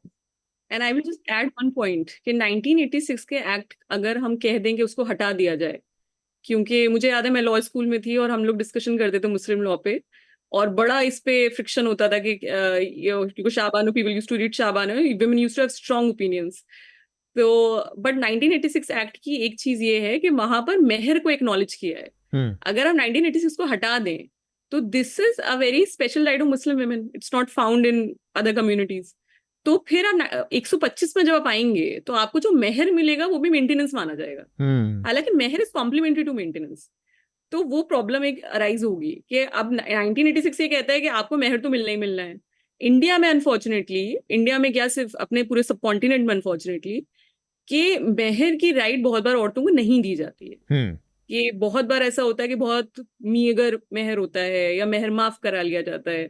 तो इसलिए मेहर का राइट होना बहुत जरूरी है कि they can go to court and they can say कि हमें मेहर चाहिए अपना। तो 86 से एक तरह से इसको लीगैलिटी मिल गई है। तो वो एक स्पेशल राइट को वहां पर एक्नॉलेज किया गया, इट्स ए स्पेशल राइट। ठीक बात। सुधीर, आप कुछ इसमें जोड़ना चाहेंगे इस मुद्दे पर, फिर हम अगले विषय पर बढ़ेंगे? नहीं, मुझे कुछ जोड़ने की, जस्ट थोड़ा लेमैन के टर्म्स में डिफरेंस क्या है मेहर और मेंटेनेंस में? डिफरेंस क्या है, क्या मोटा मोटी जनरली मेहर और मेंटेनेंस में डिफरेंस है कि जैसे स्मिता ने कहा कि मेंटेनेंस इसलिए जरूरी होता है क्योंकि औरतें अपनी बहुत सारे सेक्रीफाइसेस करती हैं, राइट। और इसलिए इस्लामिक थियोलॉजी में बात मानी गई है कि because she is going to sacrifice a lot, और सोशली उनको वो स्पेस नहीं मिलता है कि जहां पर वो जेंडर पैरिटी और वेज गैप, आज के जमाने में, तो उस जमाने में जब ये सारी चीजें जूरिस्प्रूडेंस इवॉल्व हो रहा था तब कितनी रही होंगी। तो उन चीजों को मद्देनजर रख के जो मेंटेनेंस का जो ड्यूटी थी वो आदमियों पे रखी गई थी कि because you have more chances to earn, so you are going to maintain, financially maintain women of your household. तो वहां से मेंटेनेंस निकल के आता है कि आपको मेंटेन तो करना है। तो अगर आपकी तलाक हो गई तो भी इस्लाम में इद्दत पीरियड, जो कि 3 महीने का, अगर डिवोर्स होता है तो 3 महीने का रखा जाता है, और अगर हस्बैंड की डेथ होती है तो 4 मंथ समथिंग का होता है। तो ये जो एक्ट है 1986 का, क्योंकि डिवोर्स से रिलेटेड है, तो इद्दत पीरियड को 3 महीना डिफाइन करता है। तो 3 महीने आपको मेंटेन करना है, पूरी शादी के दौरान आपको उसको फाइनेंशियली मेंटेन करना है। तो अगर आपकी वाइफ अर्निंग है, आपकी वाइफ वर्किंग है, she earn something may be more than you, then also उसका जो पैसा होगा उसमें आपका कोई राइट नहीं बनेगा, मतलब you can't claim maintenance from her. और जो उसकी प्रॉपर्टी होगी उससे you also can't claim maintenance. This is like Islamic theological position. तो it's just the husband who has the financial responsibilities, वो मेंटेनेंस है कि शादी के दौरान भी, शादी के बाद भी 3 महीने तक। मेहर ये है कि जो शादी होती है तो उसमें वहां पर रिवर्स डावर एक तरह से, कि आप जिससे शादी करेंगे that woman can ask something from you, she can ask money, she can ask, like in the time of Prophet, women used to ask gardens, अभी भी अरब सोसाइटी में हम लोग सुनते हैं कि बहुत लेविश चीजें मांग ली जाती हैं. So whatever, like I have heard कि केरला में एक लड़की थी, she was doing PhD or something, she said कि I want a library. तो like whatever she wants as a gift, as a matter of, उसको अलग तरह से डिफाइन किया गया, इसमें कोई दो राय नहीं है. जैसे हिंदुस्तान में जस्टिस महमूद ने बहुत इस पे वो उसको डिफाइन किया है, किसी जज ने अलग तरह से डिफाइन किया है क्योंकि अरबिक टर्म है. पर basically it's kind of a gift that a wife gets, so it's incumbent upon the husband to give her that. तो वो आपको देना होता है शादी में, तो जो भी वाइफ मांगती है. तो नॉर्मली यहाँ ये होता है कि गोल्ड में या पैसे में या जो भी होता है, तो दैट अ वुमन गेट्स. तो मेहर प्लस मेंटेनेंस, तो दो चीजें हैं. और एक होता है कि उसको जो भी प्रॉपर्टी मिलती है, जैसे क्योंकि इनहेरिटेंस राइट्स हैं, तो उसको जो भी रिलीजियस इनहेरिटेंस राइट्स में, तो जो भी उसको फादर से मिल रही है, जो उसको अपने हस्बैंड से मिलता है, वो सारी उसकी अपनी प्रॉपर्टी हो जाती है. तो तीसरा वो है, जैसे I think closely related to stridhan, तो वो एक वो हो जाता है. तो ऐसे 3-4 चीजें हैं. काफ़ी मुझे लगता है कि क्लैरिटी लोगों को आई होगी, और इस नए फैसले से सुप्रीम कोर्ट के और इसका दायरा बढ़ेगा, ज़्यादातर लोगों तक पहुंचेगी, खासकर महिलाओं के मामले में जिसका एक बड़ा हिस्सा है जिसको कि लीगल रेमेडीज़ की पहुंच तक उनकी पहुंच नहीं होती, उन तक इन क्लैरिटीज़ का फ़ायदा होगा. इसी कानून और इससे जुड़ा एक और मसला है जिस पर मेरे प्रोड्यूसर ने मुझे बताया कि नबीला को थोड़ा जल्दी जाना है, तो मैं उसको बातचीत को इसी लगे हाथ यहाँ पे ख़त्म करके और ओपिनियन फिर मैं नबीला को यहाँ से छुट्टी दूंगा. और वो मसला है जो कि दिल्ली यूनिवर्सिटी की एकेडमिक काउंसिल ने फ़ैसला किया है. आज शुक्रवार है, आज उनकी जो जनरल काउंसिल बैठक होगी उसमें ये फ़ैसला दिया जाएगा. और फैसला ये है कि जो लॉ फैकल्टी है वो अपने ग्रेजुएशन के कोर्स में अब मनुस्मृति को इंट्रोड्यूस करेगी, पढ़ाएगी. और जैसा कि विकास ने बताया, इसमें 2 टीकाएं हैं मनुस्मृति के ऊपर लिखी, प्रोफेसर गंगानाथ झा की एक है और एक कोई और है. जी, तो ये टी कृष्णा तावरिनी ऐसा कुछ करके नाम, अय्यर. अच्छा जी. तो ये 2 किताबें मनुस्मृति की पढ़ाई जाएंगी. अब यहाँ पर एक अजीब सी वो आती है कि पिछला पूरा चुनाव अगर आप देखें लोकसभा चुनाव का, तो इसमें भारतीय जनता पार्टी की जो चुनावी जो परफॉर्मेंस रहा काफ़ी ख़राब हो गया और 240 सीटें हुई, जो कि उसके पिछले परफॉर्मेंस से करीब 60-62 सीटें कम हो गई. और उसके पीछे जो बड़ी वजह बताई जा रही, वो ये बड़ी वजह बताई जा रही है कि उसमें जो कॉन्स्टिट्यूशन में बदलाव वाले बहुत सारे दावे वीडियोस आए और आरक्षण से जुड़े बहुत सारी चीज़ें आई, और ये सारी चीज़ें एक बड़ा हिस्सा रहा है जो कि इन चीज़ों को जो संघ में और भारतीय जनता पार्टी में उनका जो कोर आइडियोलॉजिकल वो है उसमें रहा है. और वो है ब्राह्मणिकल स्ट्रक्चर जो है, जो सो कॉल्ड एक पता नहीं कभी एग्जिस्ट करता रहा होगा किसी दौर में, वो ऐसा ब्राह्मणिकल स्ट्रक्चर जिसमें एक ग्रुप की, एक ब्राह्मणों की श्रेष्ठता का, और उसका सबसे बड़ा जो माना जाता है कि कोई स्क्रिप्चर हो सकता है वो मनुस्मृति है, जिसमें कोड डिफाइन है किसके लिए क्या क्या चीज़ें. मैं पढ़ने पे हूँ, मेरे सामने मेरे कंप्यूटर पे बहुत सारी चीज़ें हैं इसमें खुली हुई हैं. उसमें ये कोड ऑफ कॉन्डक्ट जो डिसाइड करता है, निर्धारित करता है महिलाओं के क्या अधिकार हैं, उनके क्या कर्तव्य हैं, किस तरह से उनको रहना चाहिए समाज में, उनके शूद्रों की क्या स्थिति होनी चाहिए, उनसे किस तरह का बर्ताव होना चाहिए, उनका क्या रिएक्शन होना चाहिए, क्या काम होना चाहिए हमारे लिए. ये सारी चीज़ें इस मनुस्मृति में देखी गई हैं. तो एक एकेडमिक बहस के लिए, एक इंटेलेक्चुअल और बौद्धिक बहस के लिहाज से देखा जाए तो कोई ऐसी चीज़ हमारे अतीत में जो एग्जिस्ट करती है इन अ सेंस कि कभी किसी दौर में किसी चीज़ की कोई प्रासंगिकता रही होगी, उस कॉन्टेक्स्ट में कभी लिखी गई होगी 1000, 2000, 3000, 4000 साल, हमें नहीं पता इसका क्या टाइम है. तो उसका एक क्रिटिकल एनालिसिस हो सकता है, उसकी क्रिटिकल थिंकिंग हो सकती है उस पर, लेकिन उसको कोई इस तरह का आज के मॉडर्न मौजूदा दौर में किसी तरह के कहें कि ये हमारा गाइडिंग प्रिंसिपल हो सकता है, हमारी राह दिखाने वाली एक चीज़ हो सकती है, ये मानना या इस सोच के साथ किसी चीज़ को इंट्रोड्यूस करना, और वो भी खासकर यंगस्टर में कि हमारे यूनिवर्सिटीज़ में सिलेबस में इन चीज़ों को पढ़ाना खाना, तो ये एक पूरी तरह से मुझे लगता है कि एक फ्लॉड कॉन्सेप्ट है.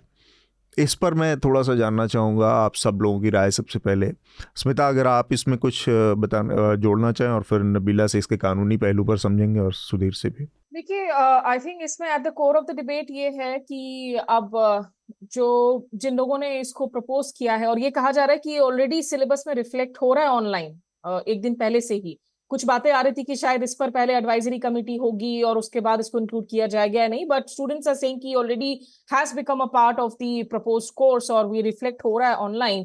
अब ये दलील दी जा रही है कि देखिए, हम तो इसको only as a comparative text रख रहे हैं ताकि आप पुराने टेक्स्ट को समझे और उसे कंपेयर करें। लेकिन उसके काउंटर आर्ग्यूमेंट्स काफी सारे हैं कि अगर ये कंपैरिजन के लिए सिर्फ आप लाना चाह रहे हैं तो सिर्फ एक धर्म का क्यों?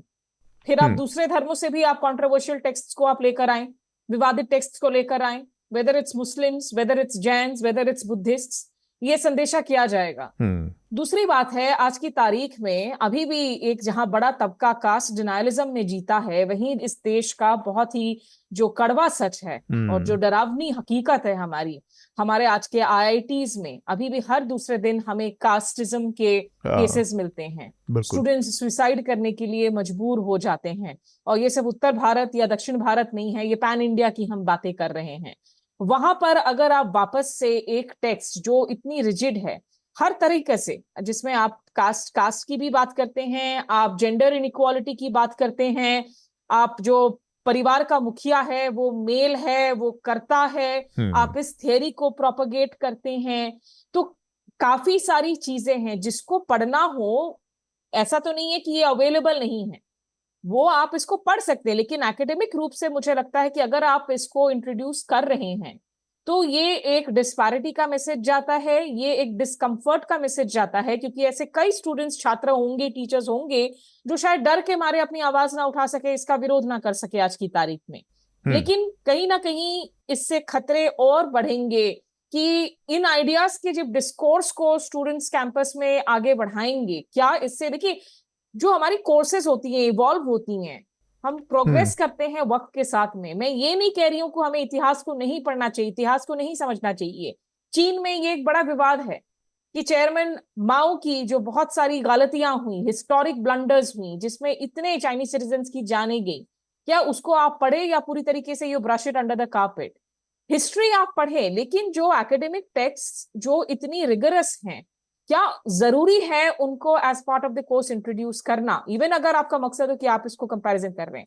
तो मुझे लगता है कि ये सही नहीं है, इसे नहीं करना चाहिए था। स्टूडेंट्स के पास ये अधिकार है कि आप जैसे जैसे आप पढ़ते हैं, आप वकालत की पढ़ाई करते हैं, आप ह्यूमैनिटीज की पढ़ाई करते हैं, इंडिविजुअली आपके पास ये ऑप्शन है, आप पढ़ना चाहें तो पढ़ें। लेकिन अगर आप सिर्फ इसको आप एक प्रमोट करते हैं तो ऐसा लगता है कि आप एक टेक्स्ट को you are giving it a priority, थोड़ी प्राथमिकता over other texts from other religions, and this will send a wrong message at a time जब actually casteism की इतनी deep roots से जुड़ी हुई disturbing खबरें हर दिन हमारे पास सामने आ रही होती। ये बेसिकली यही मसला है कि जो आपकी नीयत क्या है। एक तो ये है कि आप किस नीयत से एक पर्टिकुलर रिलीजन के एक टेक्स्ट को आप इंट्रोड्यूस कर रहे हैं, तो किस मंशा से कर रहे हैं और उसका क्या नतीजा आना है, किस तरह से पढ़ाया जाएगा और किस नहीं पढ़ाया जाएगा। अभी ताज़ा अभी एकदम से खबर ब्रेक हुई है कि वीसी ने एकेडमिक काउंसिल में इस फैसले को रद्द कर दिया है। ये अभी बस आ रही है जब हम बातचीत ये कर रहे हैं तब। लेकिन चूंकि हम इस विषय पर ये विषय बार आते हैं, रिकॉर्डिंग का इम्पैक्ट हो गया, ये तो बस हो गया। हाँ, पर मैं वही सोच रहा हूँ कि ये चीजें बार आती हैं। कभी हम हमारी रिकॉर्डिंग सुन रहे हैं अतुल। तो ये तो हमारे लिए बड़ी अच्छी बात हो जाएगी। मतलब न्यूज़ लॉन्ड्री इम्पैक्ट इस तरह से हो रहा है कि लोग, मतलब ये हमारे लिए खतरे की भी घंटी है कि हमारे मतलब रिकॉर्डिंग पर भी नजर रखी जा रही है। एनीवे, तो ये मैं इसलिए कह रहा हूँ कि बार इस तरह की चीज़ें आती हैं। कभी सावरकर को इंट्रोड्यूस किया जा रहा है, गांधी को हटाया जा रहा है। उस कॉन्टेक्स्ट में जब हम देखते हैं तो लगातार ये जो चीज़ है, जो शिक्षा का पूरा हिस्सा है, उसको ये आरएसएस का बहुत कोर इशू है। सरकार रहे ना रहे उसका ये कोर्स है, क्योंकि यहाँ से उसको लगता है कि वो मेंटल वेवलेंथ तैयार होती है जो उसको आगे जाकर जब वर्कफोर्स में इन्वॉल्व होती है तो उसको फ़ायदा पहुँचाती है। तो इसलिए उसकी बहुत कोशिश रहती है कि जो शिक्षा मंत्रालय इस पर बहुत पकड़ रहे। एक बस केवल, वैसे तो बहुत सारे हैं लेकिन मैं एक केवल जो श्रोता हैं हमारे उनकी जानकारी के लिए मनुस्मृति के दूसरे अध्याय का 31 नंबर का श्लोक है और वो मैं यहाँ पर बस पढ़ना चाह रहा हूँ।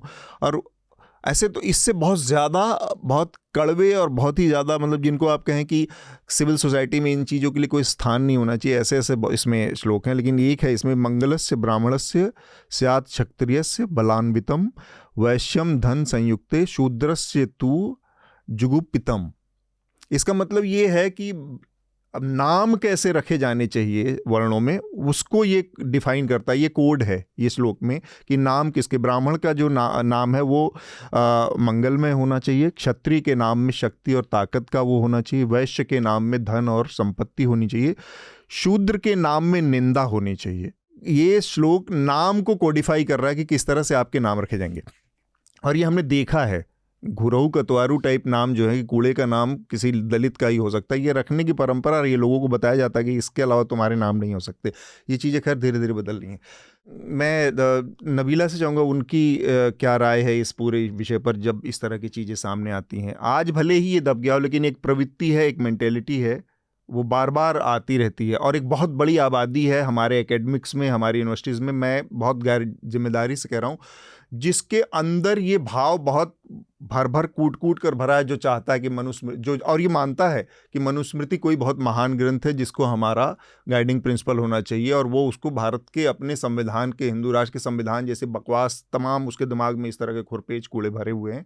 ऐसे लोग तमाम हैं जो इस तरह से देखते हैं। नबीला? तो जैसा आपने कहा कि इंटेंशन पे सब कुछ डिपेंड करता है। मनुस्मृति पढ़ना आप किस नजर से पढ़ रहे हैं, या आप किसी भी धर्म की अगर कोई ऐसी कॉन्ट्रोवर्शियल किताब है उसका आप अध्ययन कर रहे हैं, तो आप क्यों कर रहे हैं? तो उस पे सारी बात उस पे है कि प्रॉब्लम, जाहिर है कंपैरेटिव रिलीजन्स पढ़ाए जाते हैं, किताबें पढ़ाई जाती हैं। एक जमाना था जो मुझे लगता था कि मैं गोवालकर पढ़ के देखूं तो उसमें लिखा क्या है ऐसा। तो हम लोग पढ़ते हैं, पर किस इंटेंशन से पढ़ रहे हैं? तो दिल्ली यूनिवर्सिटी में ऑब्वियसली किस इंटेंशन से पढ़ाया जा रहा है। आप दिल्ली यूनिवर्सिटी के मेट्रो स्टेशन से उतरे तो आपको दिखेगा जो किताबें बिकती हैं वो किस तरह की किताबें खरीदते हैं बच्चे। तो अब प्रॉब्लम ये है कि ये एक बहुत बड़ा कनंड्रम है कि जैसे सिनेमा का होता है कि सिनेमा वो दिखाया जा रहा है जो लोग देखना चाहते हैं, या लोग देख इसलिए रहे हैं कि दिखाया उन्हें वो जा रहा है। तो अब स्टूडेंट्स पढ़ना चाह रहे हैं कि पढ़ाया जा रहा है, मतलब it's give and take. Unfortunately law की अगर मैं बात करूं तो ये अच्छा है कि मैंने भी जस्ट न्यूज देखी कि जंक हो गया ये प्रपोजल। पर आप लोग को पता है नहीं पता, मुझे जब पता चला था बहुत हैरानी हुई थी कि राजस्थान हाईकोर्ट के बाहर मनु का एक स्टैचू लगा हुआ है। ये तो बहुत विवादित मसला रहा है। हाँ, बहुत बड़ा स्टैचू लगा हुआ है। तो और जिसके खिलाफ एक PIL फाइल हुई थी सुप्रीम कोर्ट में, उसको हटा दिया जाए, जो कि डिसमिस हो गई थी। तो ये जो चीजें हैं, अब मैं दलित समाज से नहीं आती हूँ, पर अगर कोई दलित समाज से आता है और वो वहां खड़ा होता है तो उसको कैसा लगता होगा वहां खड़े होके कि इस इंसान ने मेरे बारे में ये लिखा और मैं वहां खड़ा हुआ उसकी पूजा की जा रही है। आप जो है उसको एक अच्छी चीज मानते हैं। तो ये हमारी सोसाइटी का एक पार्ट है अनफॉर्चुनेटली, और आए दिन हम ये चीजें देखते रहते हैं। जाहिर है ये अदालतों का काम है कि वो इन चीजों का संज्ञान लें, वो बताएं कि कैसे जो बेसिक ये पूरा कंटेंट है, जितना भी, जाहिर है मुझे संस्कृत नहीं आती, हमने भी ट्रांसलेशंस पढ़े थोड़े बहुत जितने भी जी। तो उसका जो कंटेंट है वो कैसे हमारे जो संविधान का जो बेसिक स्ट्रक्चर है उसके अगेंस्ट जाता है, उसके खिलाफ तो आपके जो संविधान का बिल्कुल बेस है उसी के अगेंस्ट जा रहा है। ठीक बात। तो हम उसको कैसे नहीं हटा सकते हैं? प्रमोट करना तो दूर की बात कि हमारी अदालतों में, हाई कोर्ट जो कॉन्स्टिट्यूशनल कोर्ट है उसके बाहर हम प्रमोट करते हैं, बड़ी अदालत है, तो उसके फिर आप क्या कह सकते हैं? इस तरह की सिचुएशन है। सुधीर बोले उससे पहले बस एक चीज़ मैं जोड़ना चाह रहा हूँ, जो कि आपने कहा कि हमारी अदालतें और हमारे जजों का काम है ये कहना, और आपने जिक्र किया जयपुर हाई कोर्ट का। जयपुर हाई कोर्ट की कुछ साल पहले की एक घटना मुझे याद आ रही है कि वहाँ के एक जज थे, अपने रिटायरमेंट से एक दिन पहले उनका बयान आया था कि मोर मोरनी के आंसू पीकर प्रेग्नेंट होती है। तो ये उसी हाई कोर्ट के परिसर की बात है जहाँ पर मनुस्मृति और मनु की मूर्ति लगाई गई है, और बहुत हाल की एक घटना है। पता नहीं बाकी सुप्रीम कोर्ट अपने इन लोअर कोर्ट के जजों के फैसलों, उनके बयानों को किस नज़र से देखती हैं, और उस पर किसी तरह की क्रिटिकल एनालिसिस होती है, कोई रिव्यू सिस्टम है उनका कि नहीं, वो मुझे नहीं पता।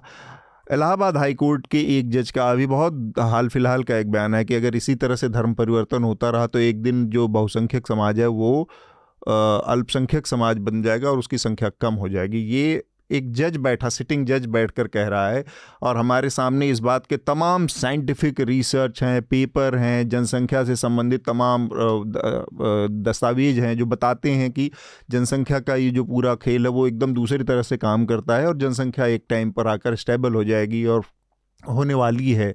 लगातार उसमें जो प्रजनन की दर है लोगों की गिर रही है across the community, religion wise, सब जगह। इसके बावजूद एक जज हाई कोर्ट में बैठकर इस तरह के पासिंग रिमार्क देता है, अपने जजमेंट में बोलता है कुछ, और कंप्लीट इम्प्यूनिटी। हाँ, और उसको कोई रिपरकशन, कोई नतीजा नहीं भुगतना है, किसी को जवाबदेही उसको नहीं देनी है, किसी से कुछ ना उससे कोई सवाल पूछ सकता है, वो चाहे जहाँ बैठ के सड़क पे कोर्ट अपनी लगा सकता है और जवाब अपने निर्णय दे सकता है। तो ये हमारे समय का सच है। सुधीर, आपने ये जो देखा सुना, अभी तो ये मामला जंग हो गया है वीसी की तरफ से, पर आपको क्या लगता है मनुस्मृति को लेकर जिस तरह से पढ़ाने और उसको प्रमोट करने की कोशिश एक दिखती है? तो जी आपने देखा होगा कि अभी जंग किया, लेकिन ये चीजें बार बार आती है, हमने भी देखा है जी। मुझे याद है, मैं जब डीएनए में काम करता था, मेरे ख्याल सिरमल कृपाल सरी उस टाइम थे, मुझे एग्जैक्ट याद नहीं आ रहा है। उसी टाइम में दिल्ली यूनिवर्सिटी ने ए.के. रामानुजन का 300 टाइप्स ऑफ रामायण एक किताब बैन किया था। हाँ, तो ऐसी काफी चीजें आती है, होती है। और लेकिन इसमें एक अहम बात है, जैसे मैंने बहुत साल हो गए पढ़ने को लॉ, मैं प्रैक्टिशनर लॉ नहीं हूँ, लेकिन स्टडी किया था, क्योंकि कुछ साल जर्नलिज्म करने के बाद में ऐसा महसूस हो कि हर चीज कोर्ट के दरवाजे पे रुक रही है। तो जब तक तुमको लॉ पता नहीं है, जर्नलिस्ट को कानून पता होना चाहिए, चीजों का इंटरप्रिटेशन बिल्कुल, और चीजों सही ढंग से तुम खुद भी आत्मसात नहीं कर पाओगे और लोगों को भी नहीं बता पाओगे। इसलिए मैंने लॉ का स्टडी करना जरूरी समझा। लेकिन और अब तो ऐसा 8-10 सालों में ऐसा हो गया है कि एफआईआर भी दर्ज होने लगी जर्नलिस्टों को, तो जर्नलिस्ट को तो लॉ पढ़ ही लेना चाहिए अपने को डिफेंड करने के लिए। एक्चुअली तो उसमें एक चीज मैंने पढ़ी थी, जैसे इंटेंशन की हम बात कर रहे थे कि इंटेंशन इज अ क्राइम। कोई भी चीज में आदमी का इंटेंशन क्या है वो चीज करने में, तो उसके ऊपर काफी चीजें डिपेंड रहती है। जैसे मनुस्मृति और जो लॉ है अपने, Manusmriti is also one of the source of the law. काफी जो कुछ पुराणाज है, वेदाज है, बाकी जो कुछ चीजें है, तो मनुस्मृति के भी कुछ चीजें लिए लॉ में। लेकिन जैसे हम लोग कह रहे हैं कि उसका किस तरीके से हम पढ़ाई करते हैं इंटेंशनली। जैसे मनुस्मृति तुम प्रेस्क्राइब करते हो, उसके साथ में डॉक्टर बी.आर. अम्बेडकर की कुछ 2-4 किताबें प्रेस्क्राइब कर दी, तो लोगों को समझ में आ जाए कि भाई ये मनुस्मृति सही है और गलत है। सिर्फ एक ही गुडी गुडी और जैसे आपने कहा कि ब्राह्मणिकल प्रिजन व्यू से चीजें आप रखेंगे, तो उसका जो सोसाइटी 5000 साल पहले थी, वही सोसाइटी फिर आप वही ब्राह्मण, क्षत्रिय, वैश्य और शूद्र की टाइप हायरार्की से सोसाइटी बनाना चाहते हैं, और जो कॉन्स्टिट्यूंसी कंप्लीटली खिलाफ है, अगेंस्ट है। उसमें अहम बात ये बात करती, मुझे और एक याद आया, मुझे एमए में एक एडवर्ड सईद का एक एसे था, ओरिएंटलिज्म। तो ओरिएंटलिज्म एक थ्योरी है, तो उसमें एडवर्ड सईद कहते हैं कि चीजों को कैसे देखते हैं और चीजें कैसे प्रेजेंट करते हैं, उसके ऊपर चीजों का नजरिया डिपेंड रहता है। जैसे रेस्ट ऑफ द वर्ल्ड को अलग तरीके से देखते हैं और अलग तरीके से प्रेजेंट करते हैं। बिल्कुल ठीक बात। तो वैसे ही खुद, और जो वेस्ट है खुद को अलग तरीके से प्रेजेंट करता है। जैसे यहाँ पे ब्राह्मण हम कहते हैं कि they are supremo Aryan blood वगैरह, वैसे ही वेस्ट खुद को एक सुपीरियर वाइट सुपरमेसी हम उसको कहते हैं। और बाकी जो इंडिया है, साउथ एशिया, मिडल ईस्ट है, उनको अलग ढंग से प्रस्तुत करते हैं। तो मुझे लगता है कि चीजें कैसी रखी जाती है और उसके साथ में उसका स्टडी करने का ढंग क्या है, उसके ऊपर काफी इंटरप्रिटेशन है। जैसे हम कहते हैं कि law is all about interpretation, वैसे सब जो स्टडी है, एमए हो, बीए हो, लॉ हो, उसके ऊपर कौन सा प्रोफेसर कौन सी किताब किस तरह से प्रेस्क्राइब की है और किस इंटेंशन के की है, इसके ऊपर काफी चीजें डिपेंड है। अच्छी बात होगी कि कैंसिल होगा, लेकिन एक कैंसिल होने से कुछ नहीं होगा। आगे 2-3 साल में और 300 के ऊपर नंबर जाने से मनुस्मृति कंप्लीटली लॉ में नहीं तो हर सिलेबस में भी आ सकती है। ये सारी चीजें जो इंटरप्रिटेशन और नियत पर डिपेंड कर रही हैं। सुधीर, अच्छा है आपने लॉ की पढ़ाई की है, क्योंकि अभी मैं पढ़ रही हूँ कि महाराष्ट्र में आपकी जो पब्लिक सिक्योरिटी बिल 2024 आई है, अर्बन उसमें नक्सल। अपेरेंटली अरे आप कोई तो भी अर्बन मटेरियल नक्सल हैं ये सीज लोग। करके उसे अर्बन नक्सल आप क्लासिफाई कर सकते हैं। तो मैं अगर बिल्कुल मुरुगन का लिटरेचर पढ़ रही हूँ, टीएम कृष्णा पढ़ रही हूँ, बिल्कुल हम तो ब्रांडेड अर्बन नक्सल्स हैं। इस पर आगे चल के मुझे लगता है अगले बात एपिसोड में करना आपको पड़ेगा इस पे। हाँ, बात करनी होगी, तो हमारे उसमें केसेस बहुत आप ही सारी फाइट कर प्रॉब्लमेटिक लेना। चीजें हैं, आज ही एक्चुअली मैंने देखी हैं उसमें, लेकिन इतनी प्रॉब्लमेटिक चीजें हैं उसमें, मतलब आप अगर कि आपको अब उन्होंने आइडेंटिफाई कर दिया कि आपको ग्रुप का मेंबर होना जरूरी नहीं है, आप उनसे किसी तरह का कम्युनिकेशन रखते हैं, वो आपके घर आके रह लिए, आप उनके यहाँ जाके रह लिए एक दिन, उतना भी पर्याप्त है आपको जेल में डालने के लिए। नबीला को जाना है, उनको छोड़ने से पहले मैं बस ये कहना चाह रहा हूँ कि आप अपना रिकमेंडेशन हमारे श्रोताओं को एक कुछ भी दे के जाए। नबीला, मैं सोच रही थी क्या रिकमेंडेशन दूं, तो मैंने सोचा कि जजमेंट से पढ़ लें, उससे बड़ा क्या हो सकता है। तो हमारे यहाँ ये होता है कि पूरी चर्चा हो जाती है जजमेंट के ऊपर, पर जजमेंट कोई नहीं पढ़, वकील भी नहीं पढ़ते, जाके हाँ, अपना आराम से टॉक दे के आते हैं। तो बड़ा जजमेंट है, ठीक पर बात। बहुत आसान जबान में लिखा गया है। कुछ टाइम से सुप्रीम कोर्ट में एक अच्छी बात ये हुई है कि जजमेंट्स आसान जबान में लिखे जा रहे हैं, तो जो कि होना लोगों को चाहिए। समझ में आने चाहिए। हाँ। तो वो जजमेंट पढ़ लिया जाए, वो बहुत है। हम्म उसके अलावा मेरे जहन में एक था कि एक बहुत अच्छा पेपर लिखा था, हम्म लीला अबू लुघाद एक एंथ्रोपोलॉजिस्ट हैं, उन्होंने लिखा था do Muslim women really need saving. और बहुत अच्छी उनकी उस पे एक डिस्कशन था अफगानिस्तान के ऊपर, और बाद में कैसे जब अफगानिस्तान से वॉर खत्म हुई और ये हुआ, तो white women were thinking that women are going to stop wearing burqas, hmm but women kept on wearing, so that was a shock for the Western world. So how complex the issues are of Muslim hmm, women. तो इसलिए बहुत जरूरी है कि वो nuance होना चाहिए कि ठीक औरत बात। सिर्फ औरत नहीं होती है, औरत मुसलमान भी है, औरत हिंदुस्तानी भी है, औरत बिहारी बंगाली भी है। तो वो जो कॉम्प्लेक्स आइडेंटिटीज हैं उसको समझने के लिए मेरे ख्याल से it's a very good paper, जिसके ऊपर उन्होंने बाद में किताब भी लिखी। तो I think that will be very good, very beneficial. हमसे जुड़ने के लिए बहुत बहुत शुक्रिया नबीला आपका। बहुत अभी बहुत आपको शुक्रिया जाना बुलाने के है। लिए। हम अपनी बातचीत को जारी रखेंगे आगे। हमारा जो आखिरी आज का विषय है और वो है मुंबई से जुड़ा। मुंबई में किस तरह से हमने देखा पिछले हफ्ते में एक के बाद एक 3 हिट एंड रन केस के मामले, एक बॉम्बे में हुआ, 2 पुणे के आसपास के इलाकों में हुआ। मुंबई के मामले में जो मिहिर शाह हैं, जो मुख्य आरोपी हैं, जिनके ऊपर आरोप है कि वो गाड़ी चला रहे थे उस समय, उनके पिता राजेश शाह शिवसेना शिंदे ग्रुप के नेता थे, और अब उनको शिवसेना शिंदे ग्रुप ने से निकाल दिया गया है। पुलिस ने उनको गिरफ्तार भी किया, और मिहिर शाह हालांकि फ़रार थे, उनको 2 दिन बाद, 3 दिन बाद, तीसरे दिन गिरफ्तार किया गया मुंबई के एक सबर्ब इलाके से, विरार से। और ये मामला काफ़ी सुर्खियों में रहा, इसमें एक व्यक्ति की जान भी चली गई है। महाराष्ट्र के लिहाज से बात करें अगर, मैं इसको कोई एरिया स्पेसिफिक चीज़ तो नहीं मानता, ये तो कहीं पे भी हो सकता है, दिल्ली और वो हर जगह से इस तरह के केसेस आते रहते हैं हिट एंड रन के। लेकिन रोड सेफ्टी के लिहाज से देखें तो महाराष्ट्र, खासकर मुंबई जो है इलाका, मुंबई में मैं पाता हूँ कि वल्नरेबिलिटी एक लिहाज से ज़्यादा, क्योंकि होमलेस और फुटपाथ पर सोने रहने वालों की जनसंख्या बहुत बड़ी है। और उस लिहाज से अगर देखें, हमारे सामने मतलब एक बहुत बड़ा केस था जो कि सलमान खान का केस था। और रोड सेफ्टी के लिहाज से देखें तो साइरस मिस्त्री की दुर्घटना जैसे जो मुंबई पुणे हाईवे पर, एक्सप्रेसवे पर हुई, उसमें भी इस तरह की चीज़ें आई कि बहुत ज़्यादा नहीं है। तो थोड़ा सा अगर हमें आप एक ओवरऑल मोटी मोटा आइडिया दे पाएँ सुधीर की कैसे इस तरह की घटनाएं रेगुलर इंटरवल पर खासकर मुंबई और उसके आसपास से इलाकों से आती रहती हैं।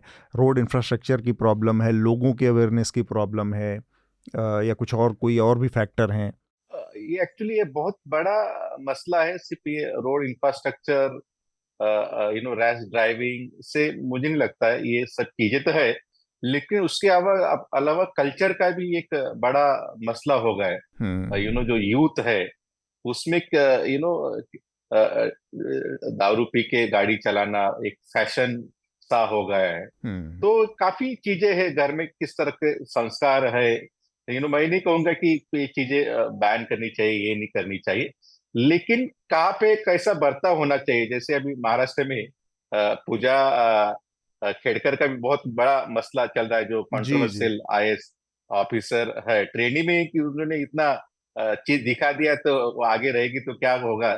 तो मुझे लगता है काफी चीजों से जुड़ा हुआ मसला है, लेकिन इसको थोड़ा डिकोड करने के लिए जैसे आपने कहा कि इंफ्रास्ट्रक्चर वगैरह, बाकी रोड सेफ्टी वगैरह बातें करेंगे, तो मुझे लगता है मैंने बीएमसी काफी शुरू के दिन में जब रिपोर्टिंग चालू की थी, बीएमसी बीट का कवर जो एशिया का सबसे लार्जेस्ट सिविक कॉर्पोरेशन है, बिल्कुल 50,000 करोड़ के आसपास उसका बजट है। लेकिन मुंबई की एक किल्लत भी है कि वहां पे लैंड नहीं है। चारों पांचों जगह पे पूरा समंदर है। तो जो आइलैंड से आइलैंड इकट्ठा करके उसको बनाया है। बिल्कुल इसलिए यहाँ वहां पे मैक्सिमम जगह पे फुटपाथ नहीं है। आपको याद होगा कुछ दिन पहले वर्ली सीपेस पे एक सुबह के मॉर्निंग वॉक करते एक कॉर्पोरेट महिला, मेरे ख्याल से उसको भी एक हिट एंड एक रन केस हुआ था। तो भी कॉर्पोरेट से जुड़ी थी। सुबह तो मॉर्निंग वॉक कर रही थी, जॉगिंग कर रही थी, उसका भी एक बड़ा मसला हुआ था। एक क्रांति रेडकर, मेरे ख्याल से एक BMW और कुछ गाड़ी का यहाँ पे होता है ईस्टर्न फ्रीवे पे, उन्होंने पूरा गाड़ी घुमा दिया था। रिलायंस में काफी कॉर्पोरेट में वो काम करती थी, वो भी एक बड़ा मसला हुआ था। मुंबई में रोड छोटी है, रोड छोटे के होने के बावजूद फुटपाथ है, लेकिन फुटपाथ मैक्सिमम टाइम जो होमलेस रहते वो ऑक्यूपाई कर लेते। तो लोगों को, और कुछ जगह पे तो लोग अपनी गाड़ियां पार्क कर लेते हैं फुटपाथ पे, तो लोगों को फोर्सफुली रास्ते पे ही चलना होता है। और रास्ते पे चलना होगा तो कोई रैश ड्राइविंग कर दिया, इधर उधर भी थोड़ा हो गया तो ज्यादा हीट के केसेस होने की ज्यादा संभावना है। एक्चुअली अपने जैसे मैं स्वीडन बहुत सालों के गया था, तो वहां पे मेयर को मैंने पूछा था कि यहाँ के how you decide the infrastructure. तो उन्होंने एक बात बहुत अच्छी की बताई थी कि उन्होंने कहा था कि जब हम सिटी का कोई प्लान करते हैं तो पहले जो पेडेस्ट्रियन है उनको चलने के लिए जगह चाहिए, सबसे बड़ा हमारा फोकस रहता है। पेडेस्ट्रियन चलने के बाद में कुछ जगह बची तो वो रोड बनाते हैं। रोड फिर वो प्रायोरिटाइज रहता है कि गवर्नमेंट बसेस ही वो रोड पे चले। ज्यादा पेस रहा तो प्राइवेट बसेस और प्राइवेट व्हीकल अलाउड करते, नहीं तो अलाउड नहीं करते। तो हमारे यहाँ भी पेडेस्ट्रियन तो मेरे ख्याल से लास्ट प्रायोरिटी है, कुछ बचेगा तो वो बेचारा चलेगा। तो ये एक बड़ी मसला इंडिया में है। दूसरी अहम बात, ये जो भी कुछ बड़े एक्सीडेंट हो रहे, इधर वो BMW है और मर्सिडीज है और ऑडी है। तो ये मेरे ख्याल से रिच एंड फेमस का भी एक बड़ा मसला है कि हम कुछ भी करेंगे तो लॉ हमको कुछ नहीं करेगा। एक जो हवा हम एरोगेंस कहते हैं, एरोगेंस ऑफ पावर, कनेक्शंस के वजह से, तो वो भी एक बड़ा मसला मेरे ख्याल से हमारी सोसाइटी में है। वो उसके वजह से जब ये वर्ली का केस हुआ हिट एंड रन का, जो राजेश शाह एकनाथ शिंदे गुट से जुड़े उनको सस्पेंड किया। उन्होंने अपने बेटे को कहा कि जब गाड़ी उसने वो औरत को ठोका और 2 kilometre almost more than 1.5-2 kilometre वो ड्रैग करके गया, तो बहुत एक्चुअली वो चीज बात थी कि वो रुक जाता, उसको हॉस्पिटल लेके जाता तो वो शायद वो औरत मेरे ख्याल से मरती भी नहीं। तो लेकिन वहां पे ऐसे कुछ सुबह का इंसिडेंट है, भीड़ भी नहीं थी, उसको मारने वाला भी नहीं था। मेरे ख्याल से एक ह्यूमैनिटी भी दिखाई नहीं गई वो सब चीजों में।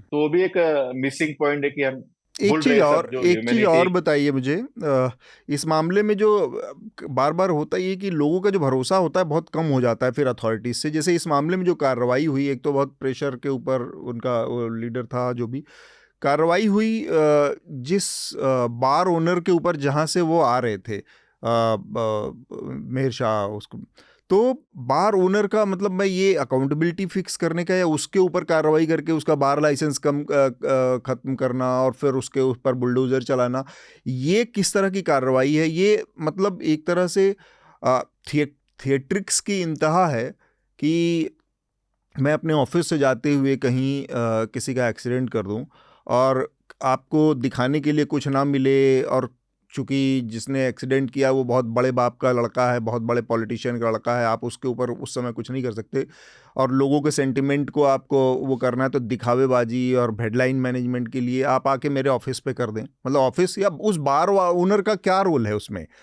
उसने चैनल वाले इसे बिग एक्शन के तौर पर बिग एक्शन के तौर पर दिखा रहे हैं। मुझे समझ ये तो इलॉजिकल एक्शन है। ये इस एक्शन में दिमाग कहाँ है ना? तो ये सारी चीजें क्या हो रही है, इसको थोड़ा सा समझाएं कि ये क्यों किया जा रहा था। तो वही देखो अतुल जी, ये अभी सब टीवी का दौर चल रहा है।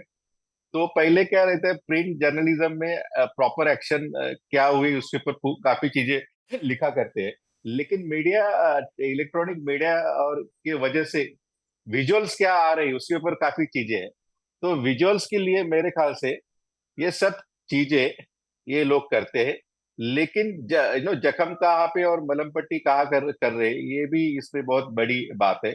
जैसे पुणे में भी हमने देखा कि जो पोर्शे कार का जो हिट एंड रन था, किस तरीके से मैनिपुलेशन सब चीजों में किया गया। वहां पे भी पॉलिटिकल बिल्कुल चीज इन्वॉल्व थी। जैसे अजित पवार गुट के एमएलए सुनील टिंगरे, वो तो सुबह 4 बजे जो अग्रवाल फैमिली बिल्डर, तो उनको मिलने के लिए गए थे, उनके बेटे को छुड़वाने के लिए गए थे। तो वहां सिंधे गुट का इंटरफेरेंस है। और वो जो बंदा मिला, बम्बई पुलिस जो स्कॉटलैंड से कभी एक जमाने में कंपैरिजन किया करते थे, वो पुलिस को 72 आवर्स वो बच्चा मिल नहीं रहा। तो मेरे ख्याल से ये भी एक अजूबा है। वो ज्यादा वक्त इसलिए दिया गया कि उसने जो अल्कोहल लिया था उसकी कोई टेस्ट ना हो और कोई रिफ्लेक्ट ना हो कि आगे चल के जब केस चलेगी बिल्कुल तो उसमें कोई रिपोर्ट ही नहीं है भाई, मेडिकल इसमें तो कुछ टेस्ट ना हो। भरे एलिगेशन हो। लेकिन जब मेडिकल रिपोर्ट आएगी तो उसमें वो कुछ चीजें नहीं दिखेगी, तो उसको जल्दी ज्यादा वक्त वो जेल के सलाखों के अंदर नहीं रह सकता। तो उसके लिए वो प्लान करके किया गया है कि पुलिस हो, अथॉरिटी हो, पॉलिटिशियन हो, ऐसे मिलके। ये भी एक बड़ा सवाल जी पैदा होता है। ठीक बात। दूसरी बात, जैसे मैटर चलता है, जब तक आउटरेज होता है लोगों का और लोगों में गुस्सा रहता है, तब तक वो लोग अंदर रहते हैं। एक बार आउटरेज खत्म हो गया, दूसरा कोई बड़ा मसला आ गया, जैसे पोर्शे कार का चल रहा था, उस तक कुछ लोग अंदर थे, वो हट गया अटेंशन, दूसरा बीएमडब्ल्यू आ गया, तो पोर्शे कार का मैक्सिमम लोगों को बेल मिल गई। अभी इसमें उसके पिताजी, उसको तो पहले ही दिन बेल मिल गई, बेटा अभी जेल में है। तो उसके भी दूसरा कोई इंसिडेंट होगा, मेरे ख्याल से ऐसे चीजें होती रहती है और आती रहती है। तो अकाउंटेबिलिटी जो नाम की चीज है यहाँ पे फिक्स नहीं है। ये सब क्या होता है, एक अपने डेमोक्रेटिक सिस्टम का पूरा किरकिरा हो गया। देखा जाए तो बम्बई में एक एशिया की सबसे लार्जेस्ट सिविक बॉडी है, सबसे बड़ी सिटी, फाइनेंशियल सिटी है। उसके बावजूद यहाँ पे 2-2.5 साल से इलेक्टेड रिप्रेजेंटेटिव नहीं है, चुनाव नहीं हो रहे हैं। ये चुनाव नहीं हो रहे 2.5 साल से। और दूसरी सरप्राइजिंग चीज ये है कि जैसे प्रॉपर एडमिनिस्ट्रेशन के लिए बम्बई को 24 वार्ड्स में बांटा गया है, जैसे सिविक वार्ड्स उसके कहते हैं। और उसका जो इंचार्ज रहता है असिस्टेंट म्युनिसिपल कमिश्नर। 15 जगहों पे असिस्टेंट म्युनिसिपल कमिश्नर नहीं, तो virtually half of the Mumbai, इतना बड़ा मेट्रोपॉलिटन कोलैप्स हो गया एक तरह से। फिर तो एक तरह से बिल्कुल कोलैप्स हो गया है।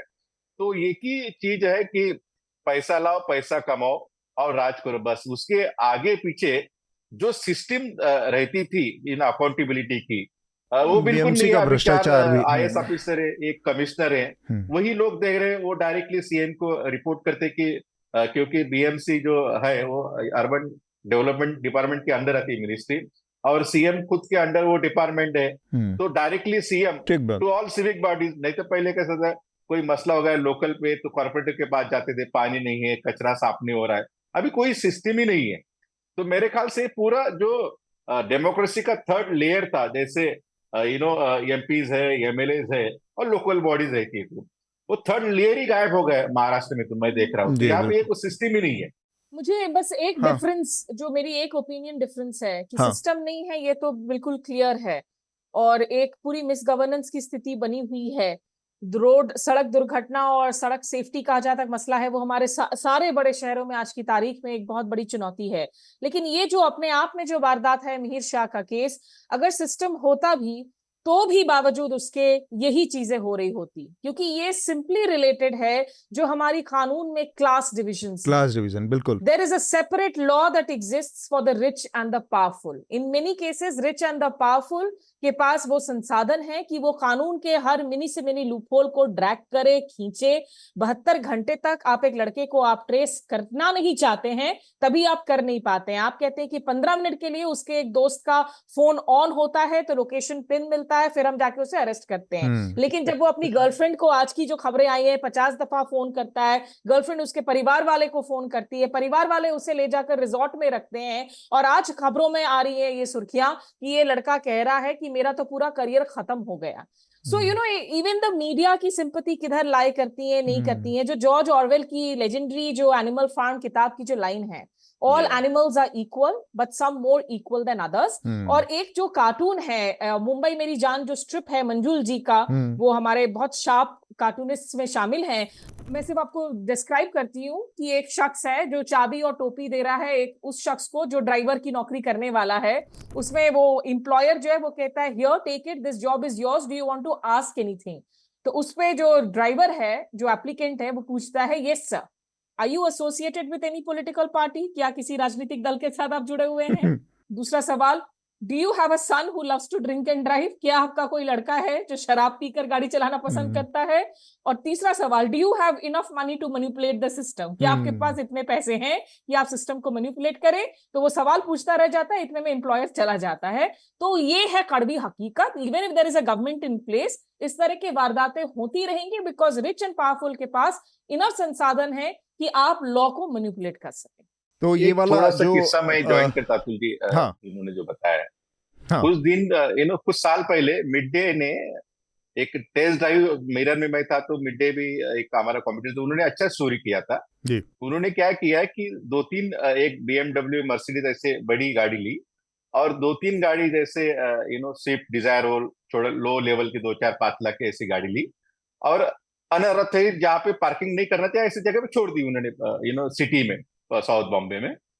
और 2 दिन बाद वो गाड़ी चेक करने गए तो छोटी 10-12 लाख की, 5 लाख की गाड़ी थी। पुलिस ने टोइंग करके उनको उठा के लेके गए थे, लेकिन मर्सिडीज BMW को पुलिस ने हाथ भी नहीं लगाया था। हाथ भी नहीं लगाया था ट्रैफिक पुलिस ने। वो वैसी जगह पे ये वाला वीआईपी कल्चर तो सिंघम बनकर देखिए, रेहड़ी पटरी वालों के रेडियां पैसा उलट उठा देते रहे हैं, पलट देते हैं। लेकिन जो फिल्मी स्टाइल में, जो हिंदी फिल्मों में होता है ना, कि eight the end of the day जब एक्सीडेंट होती है तो वो पूरा का पूरा दोष उस ड्राइवर पर मर दिया जाता है। ड्राइवर वो आरोप ले लेता है, ड्राइवर के परिवार को कहा जाता है तुम्हारे हम पैसे दे देंगे। वही फ्रॉम रियल टू रियल वही चल रहा है खेल। और हमारे यहाँ दिल्ली में थोड़ा सा बॉम्बे से अलग है, यहाँ इंफ्रास्ट्रक्चर पूरा है। तो यहाँ पर किस तरह की स्थिति, यहाँ पर रोड रेस की स्थिति होती है, लोगों की कार से कार सट जाए तो आपस में लोग टकरा जा रहे हैं। यहाँ तो पहले ही लाइन निकल जाता है, भाई तुम्हें नहीं पता मेरा बाप कौन है, मेरा ताऊ कौन है। पहली लाइन वो है बाप। दूर से ट्रैफिक का कांस्टेबल आ रहा होता तो उसके पहले इंसान बोलना शुरू कर देता है। तो ये स्थिति है। हम आगे बढ़ते हैं। जो छोटे छोटे हमारे सब्सक्राइबर्स के लेटर हैं मैं उनको पढ़ दूं, और उसके बाद फिर इस चर्चा को हम रिकमेंडेशन आप दोनों लोगों का लेंगे और चर्चा को रोकेंगे। अमर का एक पत्र है, दिस इज़ फॉर चर्चा 326। The discussion on BNS Bharatiya Nyaya Sanhita was very good and informative, thanks for that. Also point made on Hathras stampede and baba cult was good. Unfortunately I don't see any light at the end of the tunnel regarding keeping babas in check and within the judicial system. These local religious despots and other political despots will end up hollowing up society and socio-political institution. Amar, thank you for kind words, but हाँ, एक किस्म का nexus हो गया है बाबाओं के और राजनेताओं के बीच में, और जिसकी वजह से हम पाते हैं कि ये स्थिति इतनी ख़राब है, और बार बार इस तरह की घटनाएं होती हैं। आम लोग धार्मिक कार्यक्रमों में जाते हैं, फंसते हैं, उन लोगों की जाने जाती हैं, लेकिन कोई बहुत ज़्यादा अकाउंटेबिलिटी उनकी फिक्स होती नहीं दिखती है। विकास और स्मिता और सुधीर, आप लोग इसमें कुछ जोड़ना चाहें ये बाबाओं के कल्ट पे? अगर इसमें देखिए, हाथरस की मैंने वो ग्राउंड रिपोर्ट्स, क्योंकि मैं गई भी थी वहां पर, वो मेरे YouTube station, sorry for the self plug, लेकिन स्मिता शर्मा जर्नलिस्ट पर आप वो देख सकते हैं। देखिए, एक तो ये है कि ठीक है, पॉलिटिकल और बाबाओं का नेक्सस है, पॉलिटिकल पेट्रनेज है, लेकिन दूसरा, क्योंकि ऐसे कई लोगों से हमने बात की जो उनके अनुयायी रहे हैं 20 सालों से, वो बाबा को दोषी मानने के लिए तैयार नहीं है। वो कह रहे हैं कि भाई रेल हादसा होने के बाद हम ट्रेन की सवारी करना बंद नहीं करेंगे। उनकी घर वाले ICU में शामिल हैं। उनका कहना है कि देखो ये बाबा, क्योंकि ये जो बाबा है खास करके इनके अनुयायी में पिछड़े जाति के बहुत सारे लोग हैं। वो कह रहे हैं कि हम इस बाबा के पास जाते हैं, नारायण हरिशंकर के पास में या उर्फ सूरजपाल के पास में, तो वो जाति धर्म की बात नहीं करते, वो मानवता की बात करते हैं। तो इसीलिए इनके ज्यादातर वो अनुयायी हैं जिनसे अगर आप नाम पूछेंगे वो अपनी सरनेम्स नहीं बोलेंगे। तो एक कड़वी सच्चाई ये भी है कि वो शख्स है जिसको यहां जाकर लगता है कि चलो भाई हमारे साथ यहाँ पर कोई जात पात का कोई भेदभाव तो नहीं हो रहा है। वो लोग भी हैं जो इस आस्था के साथ चले जाते हैं क्योंकि मेडिकल इंफ्रास्ट्रक्चर इतनी बेसिक और क्रम्बलिंग हो रही होती है दूसरे गांव दराज इलाकों में कि उनको लगता है कि कोई शायद झाड़ फूक करके कुछ बोलकर जो है ठीक कर दे। तो ये इतना कॉम्प्लिकेटेड सिस्टम है यहाँ पर, इसकी बहुत अफसोसनाक बात है। हम जिस तरह की सिचुएशन में जी रहे हैं, लेकिन ये इट हैज टू, जो जैसे काफी माँ बाप जो जा रहे हैं इन संसक में, उनके ऐसे बच्चों से हमारी बात हुई जो पढ़े लिखे बच्चे हैं, वो बड़े भड़के हुए थे कि हम इतने वक्त से समझा रहे हैं अपने माँ बाप को नहीं जाने के लिए, लेकिन वो जाना जो है बंद ही नहीं कर रहे, अब तो हम किसी हालत में जाने नहीं देंगे। तो मुझे लगता है जब पीढ़ी दर पीढ़ी जब शिक्षित होते हैं तभी थोड़ी उम्मीद बन सकती है कि शायद जो है कुछ बदलाव आ सके सिस्टम में। सुधीर, आपकी संक्षेप में टिप्पणी इस पर। एक कमेंट करना था, तो टिप्पणी नहीं। कुछ दिन पहले मैं गांव गया था और ऐसे ही कुछ तो भी चीजें खरीदनी थी, तो सामने दुकान में मैंने एक बड़ा आसाराम बापू का, आसाराम जो बापू है जेल में है, तो उनका बड़ा फोटो देखा, मैं सरप्राइज हो गया। मैंने वो दुकानदार को पूछा, अरे भाई इसके ऊपर तो रेप की केसेस से इसकी कैसे फोटो आपने लगाई? तो उसने कहा कि भाई ये कलयुग है, कलयुग में साधु संतों की जेल होती है। अच्छा, तो ऐसी उनकी आस्था नहीं, मेंटेलिटी है। तो जब तक ये मेंटेलिटी चेंज नहीं होगी, और मेरे ख्याल से जब तक एजुकेशन से भी नहीं होगा, प्रॉपर एजुकेशन नहीं, तो एजुकेशन हम देखते हैं कि ज्यादा ट्रोल करने वाले ट्रोल आर्मी वो भी एजुकेटेड है। तो पढ़ाई और शिक्षा और संस्कार ये भी बहुत ही इम्पोर्टेंट है इस चीज में। आप क्या पढ़ रहे हैं उसके ऊपर भी आपकी पर्सनैलिटी और आपकी जो थिंकिंग है वो डिपेंड है। मेरे ख्याल से अपने जो एजुकेशन से उसका करिकुलम है और जो एक्स्ट्रा करिकुलम एक्टिविटीज उसके ऊपर भी ज्यादा फोकस करना चाहिए, तभी भी बच्चे थोड़ा ऑलराउंड तरीके से थिंकिंग हो पाएगी। नहीं तो सबसे ज्यादा आईटी सेक्टर में ज्यादा पैसे मिलते तो वही सबसे ज्यादा अंधविश्वास है आईटी सेक्टर के लोग। बिल्कुल ठीक बात है विकास। यही बात है सर, अंधविश्वास की जो है ना वो बड़ी चीज़ है, और अंधविश्वास से एकदम से तो निपटा नहीं जा सकता। हम देख रहे हैं पिछले दिनों नेटफ्लिक्स पर फिल्म आई थी महाराज, उसमें जिक्र था बॉम्बे हाई कोर्ट से। तो उन 1800 से लेके आज हम 2024 में हैं, कोई खास बदलाव उसमें बहुत नहीं हुआ है। और जबकि जनसंख्या अंधविश्वास के ऊपर वो बड़ी, हाँ वो बहुत ही अजीब सी कहानी। और वो बताते हैं कि गुजरात के एक इलाके की कहानी है जिसका आप जिक्र कर रहे हैं, वैष्णव समुदाय की, वैष्णव समुदाय, और वो बहुत रियल स्टोरी पे बनी है और बड़ी विचित्र कहानी है कि किस तरह से सबको पता होता है। वो एक कोई परंपरा होती है, शादी से पहले बाबा के यहाँ वो अपनी लड़कियों को भेजते हैं और जाने क्या उस संस्कार उसका नाम होता है, और लोग देखते हैं उस चीज, मतलब उस चीज का वो बड़ी ही विद्रूप था। मतलब 150-200 साल पहले एक बाबा के सामने, और लोगों को पता होता था कि उनकी महिलाओं के साथ, उनकी लड़कियों के साथ, बच्चों के साथ बाबा क्या करते हैं, और वो लोग उसको बहुत एक्सेप्टेबल नॉर्म था, लोग उसको बहुत खासी खुशी उसको मानते थे। मतलब ऐसा तो अगर वो भी एक अंधविश्वास का ही रूप है। मुझे लगता है कि ये तो सरकारों ऊपर से जो चीज़ें की जाती हैं उसका नीचे के ऊपर ट्रिकल डाउन इफेक्ट बहुत ज़्यादा होता है। जैसे सरकार, आप देखते हैं 10 साल से देख रहे हैं कि अमूमन महीने के औसत पे हर महीने एक किसी मंदिर में जाके भभूत पोत के, तिलक लगा के, गेरुआ पहन के देश का प्रधानमंत्री बाबाओं के भीड़ में घूम रहा होता है, पूजा कर रहा होता है, घंट बजा रहा होता है, आरती कर रहा होता है। तो आस्था एक चीज़ है, मुझे लगता है कि आस्था में कोई दिक्कत नहीं है, लेकिन उस आस्था का प्रदर्शन जिस तरह से ऊपर से होता है ना, जब प्रधानमंत्री जैसा आदमी बैठ के उस आस्था का प्रदर्शन की चीज़ बनाता है तो नीचे ट्रिकल डाउन उसका इफेक्ट होता है। लोग भी उस तरह के दिखना करना और वो चाहते हैं करना, खासकर जब बहुत पॉपुलर कोई लीडर हो। एक और दूसरा इसका पहलू है जो स्मिता कह रही थी कि बहुत पिछड़े और उस तरह के तबके के लोग हैं, दलित तबके के लोग इनसे जुड़े हैं। ये पिछड़े तबके के भी लोग हो सकते हैं, सवर्ण तबके के लोग भी हो सकते हैं, और बहुत मध्यम वर्ग के भी लोग हो सकते हैं, बहुत अल्ट्रा रिच। इसका लेना देना है कि जो सरकार है, जहाँ जो मैं पिछले बार भी ये बात कही थी कि सरकार आप उन लोगों तक पहुँच ही नहीं पाई है। सरकार उन तक न्याय को लेकर नहीं पहुँच पाई है, सरकार उन तक रोजगार को लेकर नहीं पहुँच पाई है, सरकार उन तक वो बेसिक जो चीज़ें हैं जिसकी वो उम्मीद करता है कि सरकार रहेगी तो हम आश्वस्त हो जाते हैं कि ये हम तक पहुंच जाएगी, पानी, खाना, दाना, रोजगार, रोजी रोटी और शिक्षा, स्वास्थ्य, ये बेसिक चीज़ों को लेकर सरकार नहीं पहुंच पाई है। इसलिए इतनी बड़ी आबादी बार बार किसी बाबा के अंदर अपना वो बेसिक चीज़ों की उसमें जाती है। तो ये भी एक बहुत बड़ा फेलियर है, ये बहुत बड़ा एक्चुअली मोहर मारती है सरकारों के फेलियर के ऊपर, जिस पर बहुत ज़्यादा उस तरह से बात नहीं हम अक्सर करते हैं। एक और विशाल ढांडे का पत्र है, लेकिन इसको मैं इस हफ्ते नहीं पढ़ूंगा क्योंकि ये शार्दुल के संबोधित है, तो शार्दुल जब रहेंगे तब इसको हम पढ़ेंगे। चर्चा को यहाँ पर रोककर हम रिकमेंडेशन की प्रक्रिया की पूरी करना चाहेंगे। तो स्मिता, सबसे पहले मैं चाहूँगा आप रिकमेंड करें हमारे श्रोताओं के लिए कुछ। एक किताब आई है एम्बेसडर दिलीप सिन्हा की, जो यूएन जिनीवा में भारत के एम्बेसडर थे।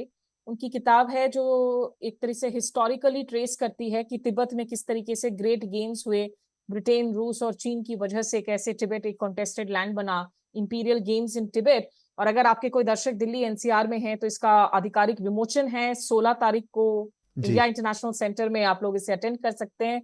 और दूसरा, मैं रिक्वेस्ट करूंगी कि मैं धीरे धीरे काफी कंटेंट डाल रही हूँ अपने यूट्यूब स्टेशन पर, खास करके विदेश नीति से जुड़े हुए हिंदी में चर्चाएं। आप Smita Sharma journalist YouTube station पर आप देख सकते हैं। दूसरे पॉलिटिकल ग्राउंड रिपोर्ट्स भी वहां पर मौजूद हैं। बिल्कुल, तो ये हम भी रिकमेंड करेंगे। अगर आपकी अंतर्राष्ट्रीय मामलों में भारत और दुनिया के दीगर देशों के साथ जो बायलैटरल रिश्ते हैं उसके बारे में जानना है, समझना है, तो स्मिता के चैनल पर जाएं। बहुत सारी और चीज़ें मिलेंगी, चर्चा में भी मिलेंगी, चर्चा में जानकारियाँ मिलेंगी, लेकिन चर्चा में ऑल्टरनेट मिलेगी, वहाँ पर आपको बहुत सारा चीज़ें एक साथ मिलेगी।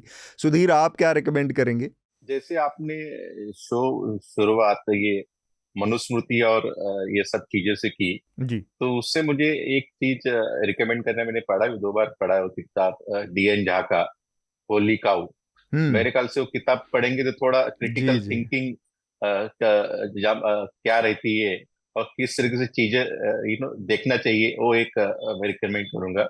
और दूसरा, डॉक्टर बी आर अम्बेडकर का जो अनटचेबल बुक है, तो उसमें भी काफी चीजें दी है, मनुस्मृति और द हाउ सोसाइटी इवॉल्व्स, उसके ऊपर जी। तो मेरे ख्याल से 2 किताबें पढ़ेंगे तो मनुस्मृति का जो लोग पढ़ना चाहते हैं तो उसमें भी थोड़ा उनको एक एडप्ट हो जाएगा कि चीजों कैसी देखनी चाहिए।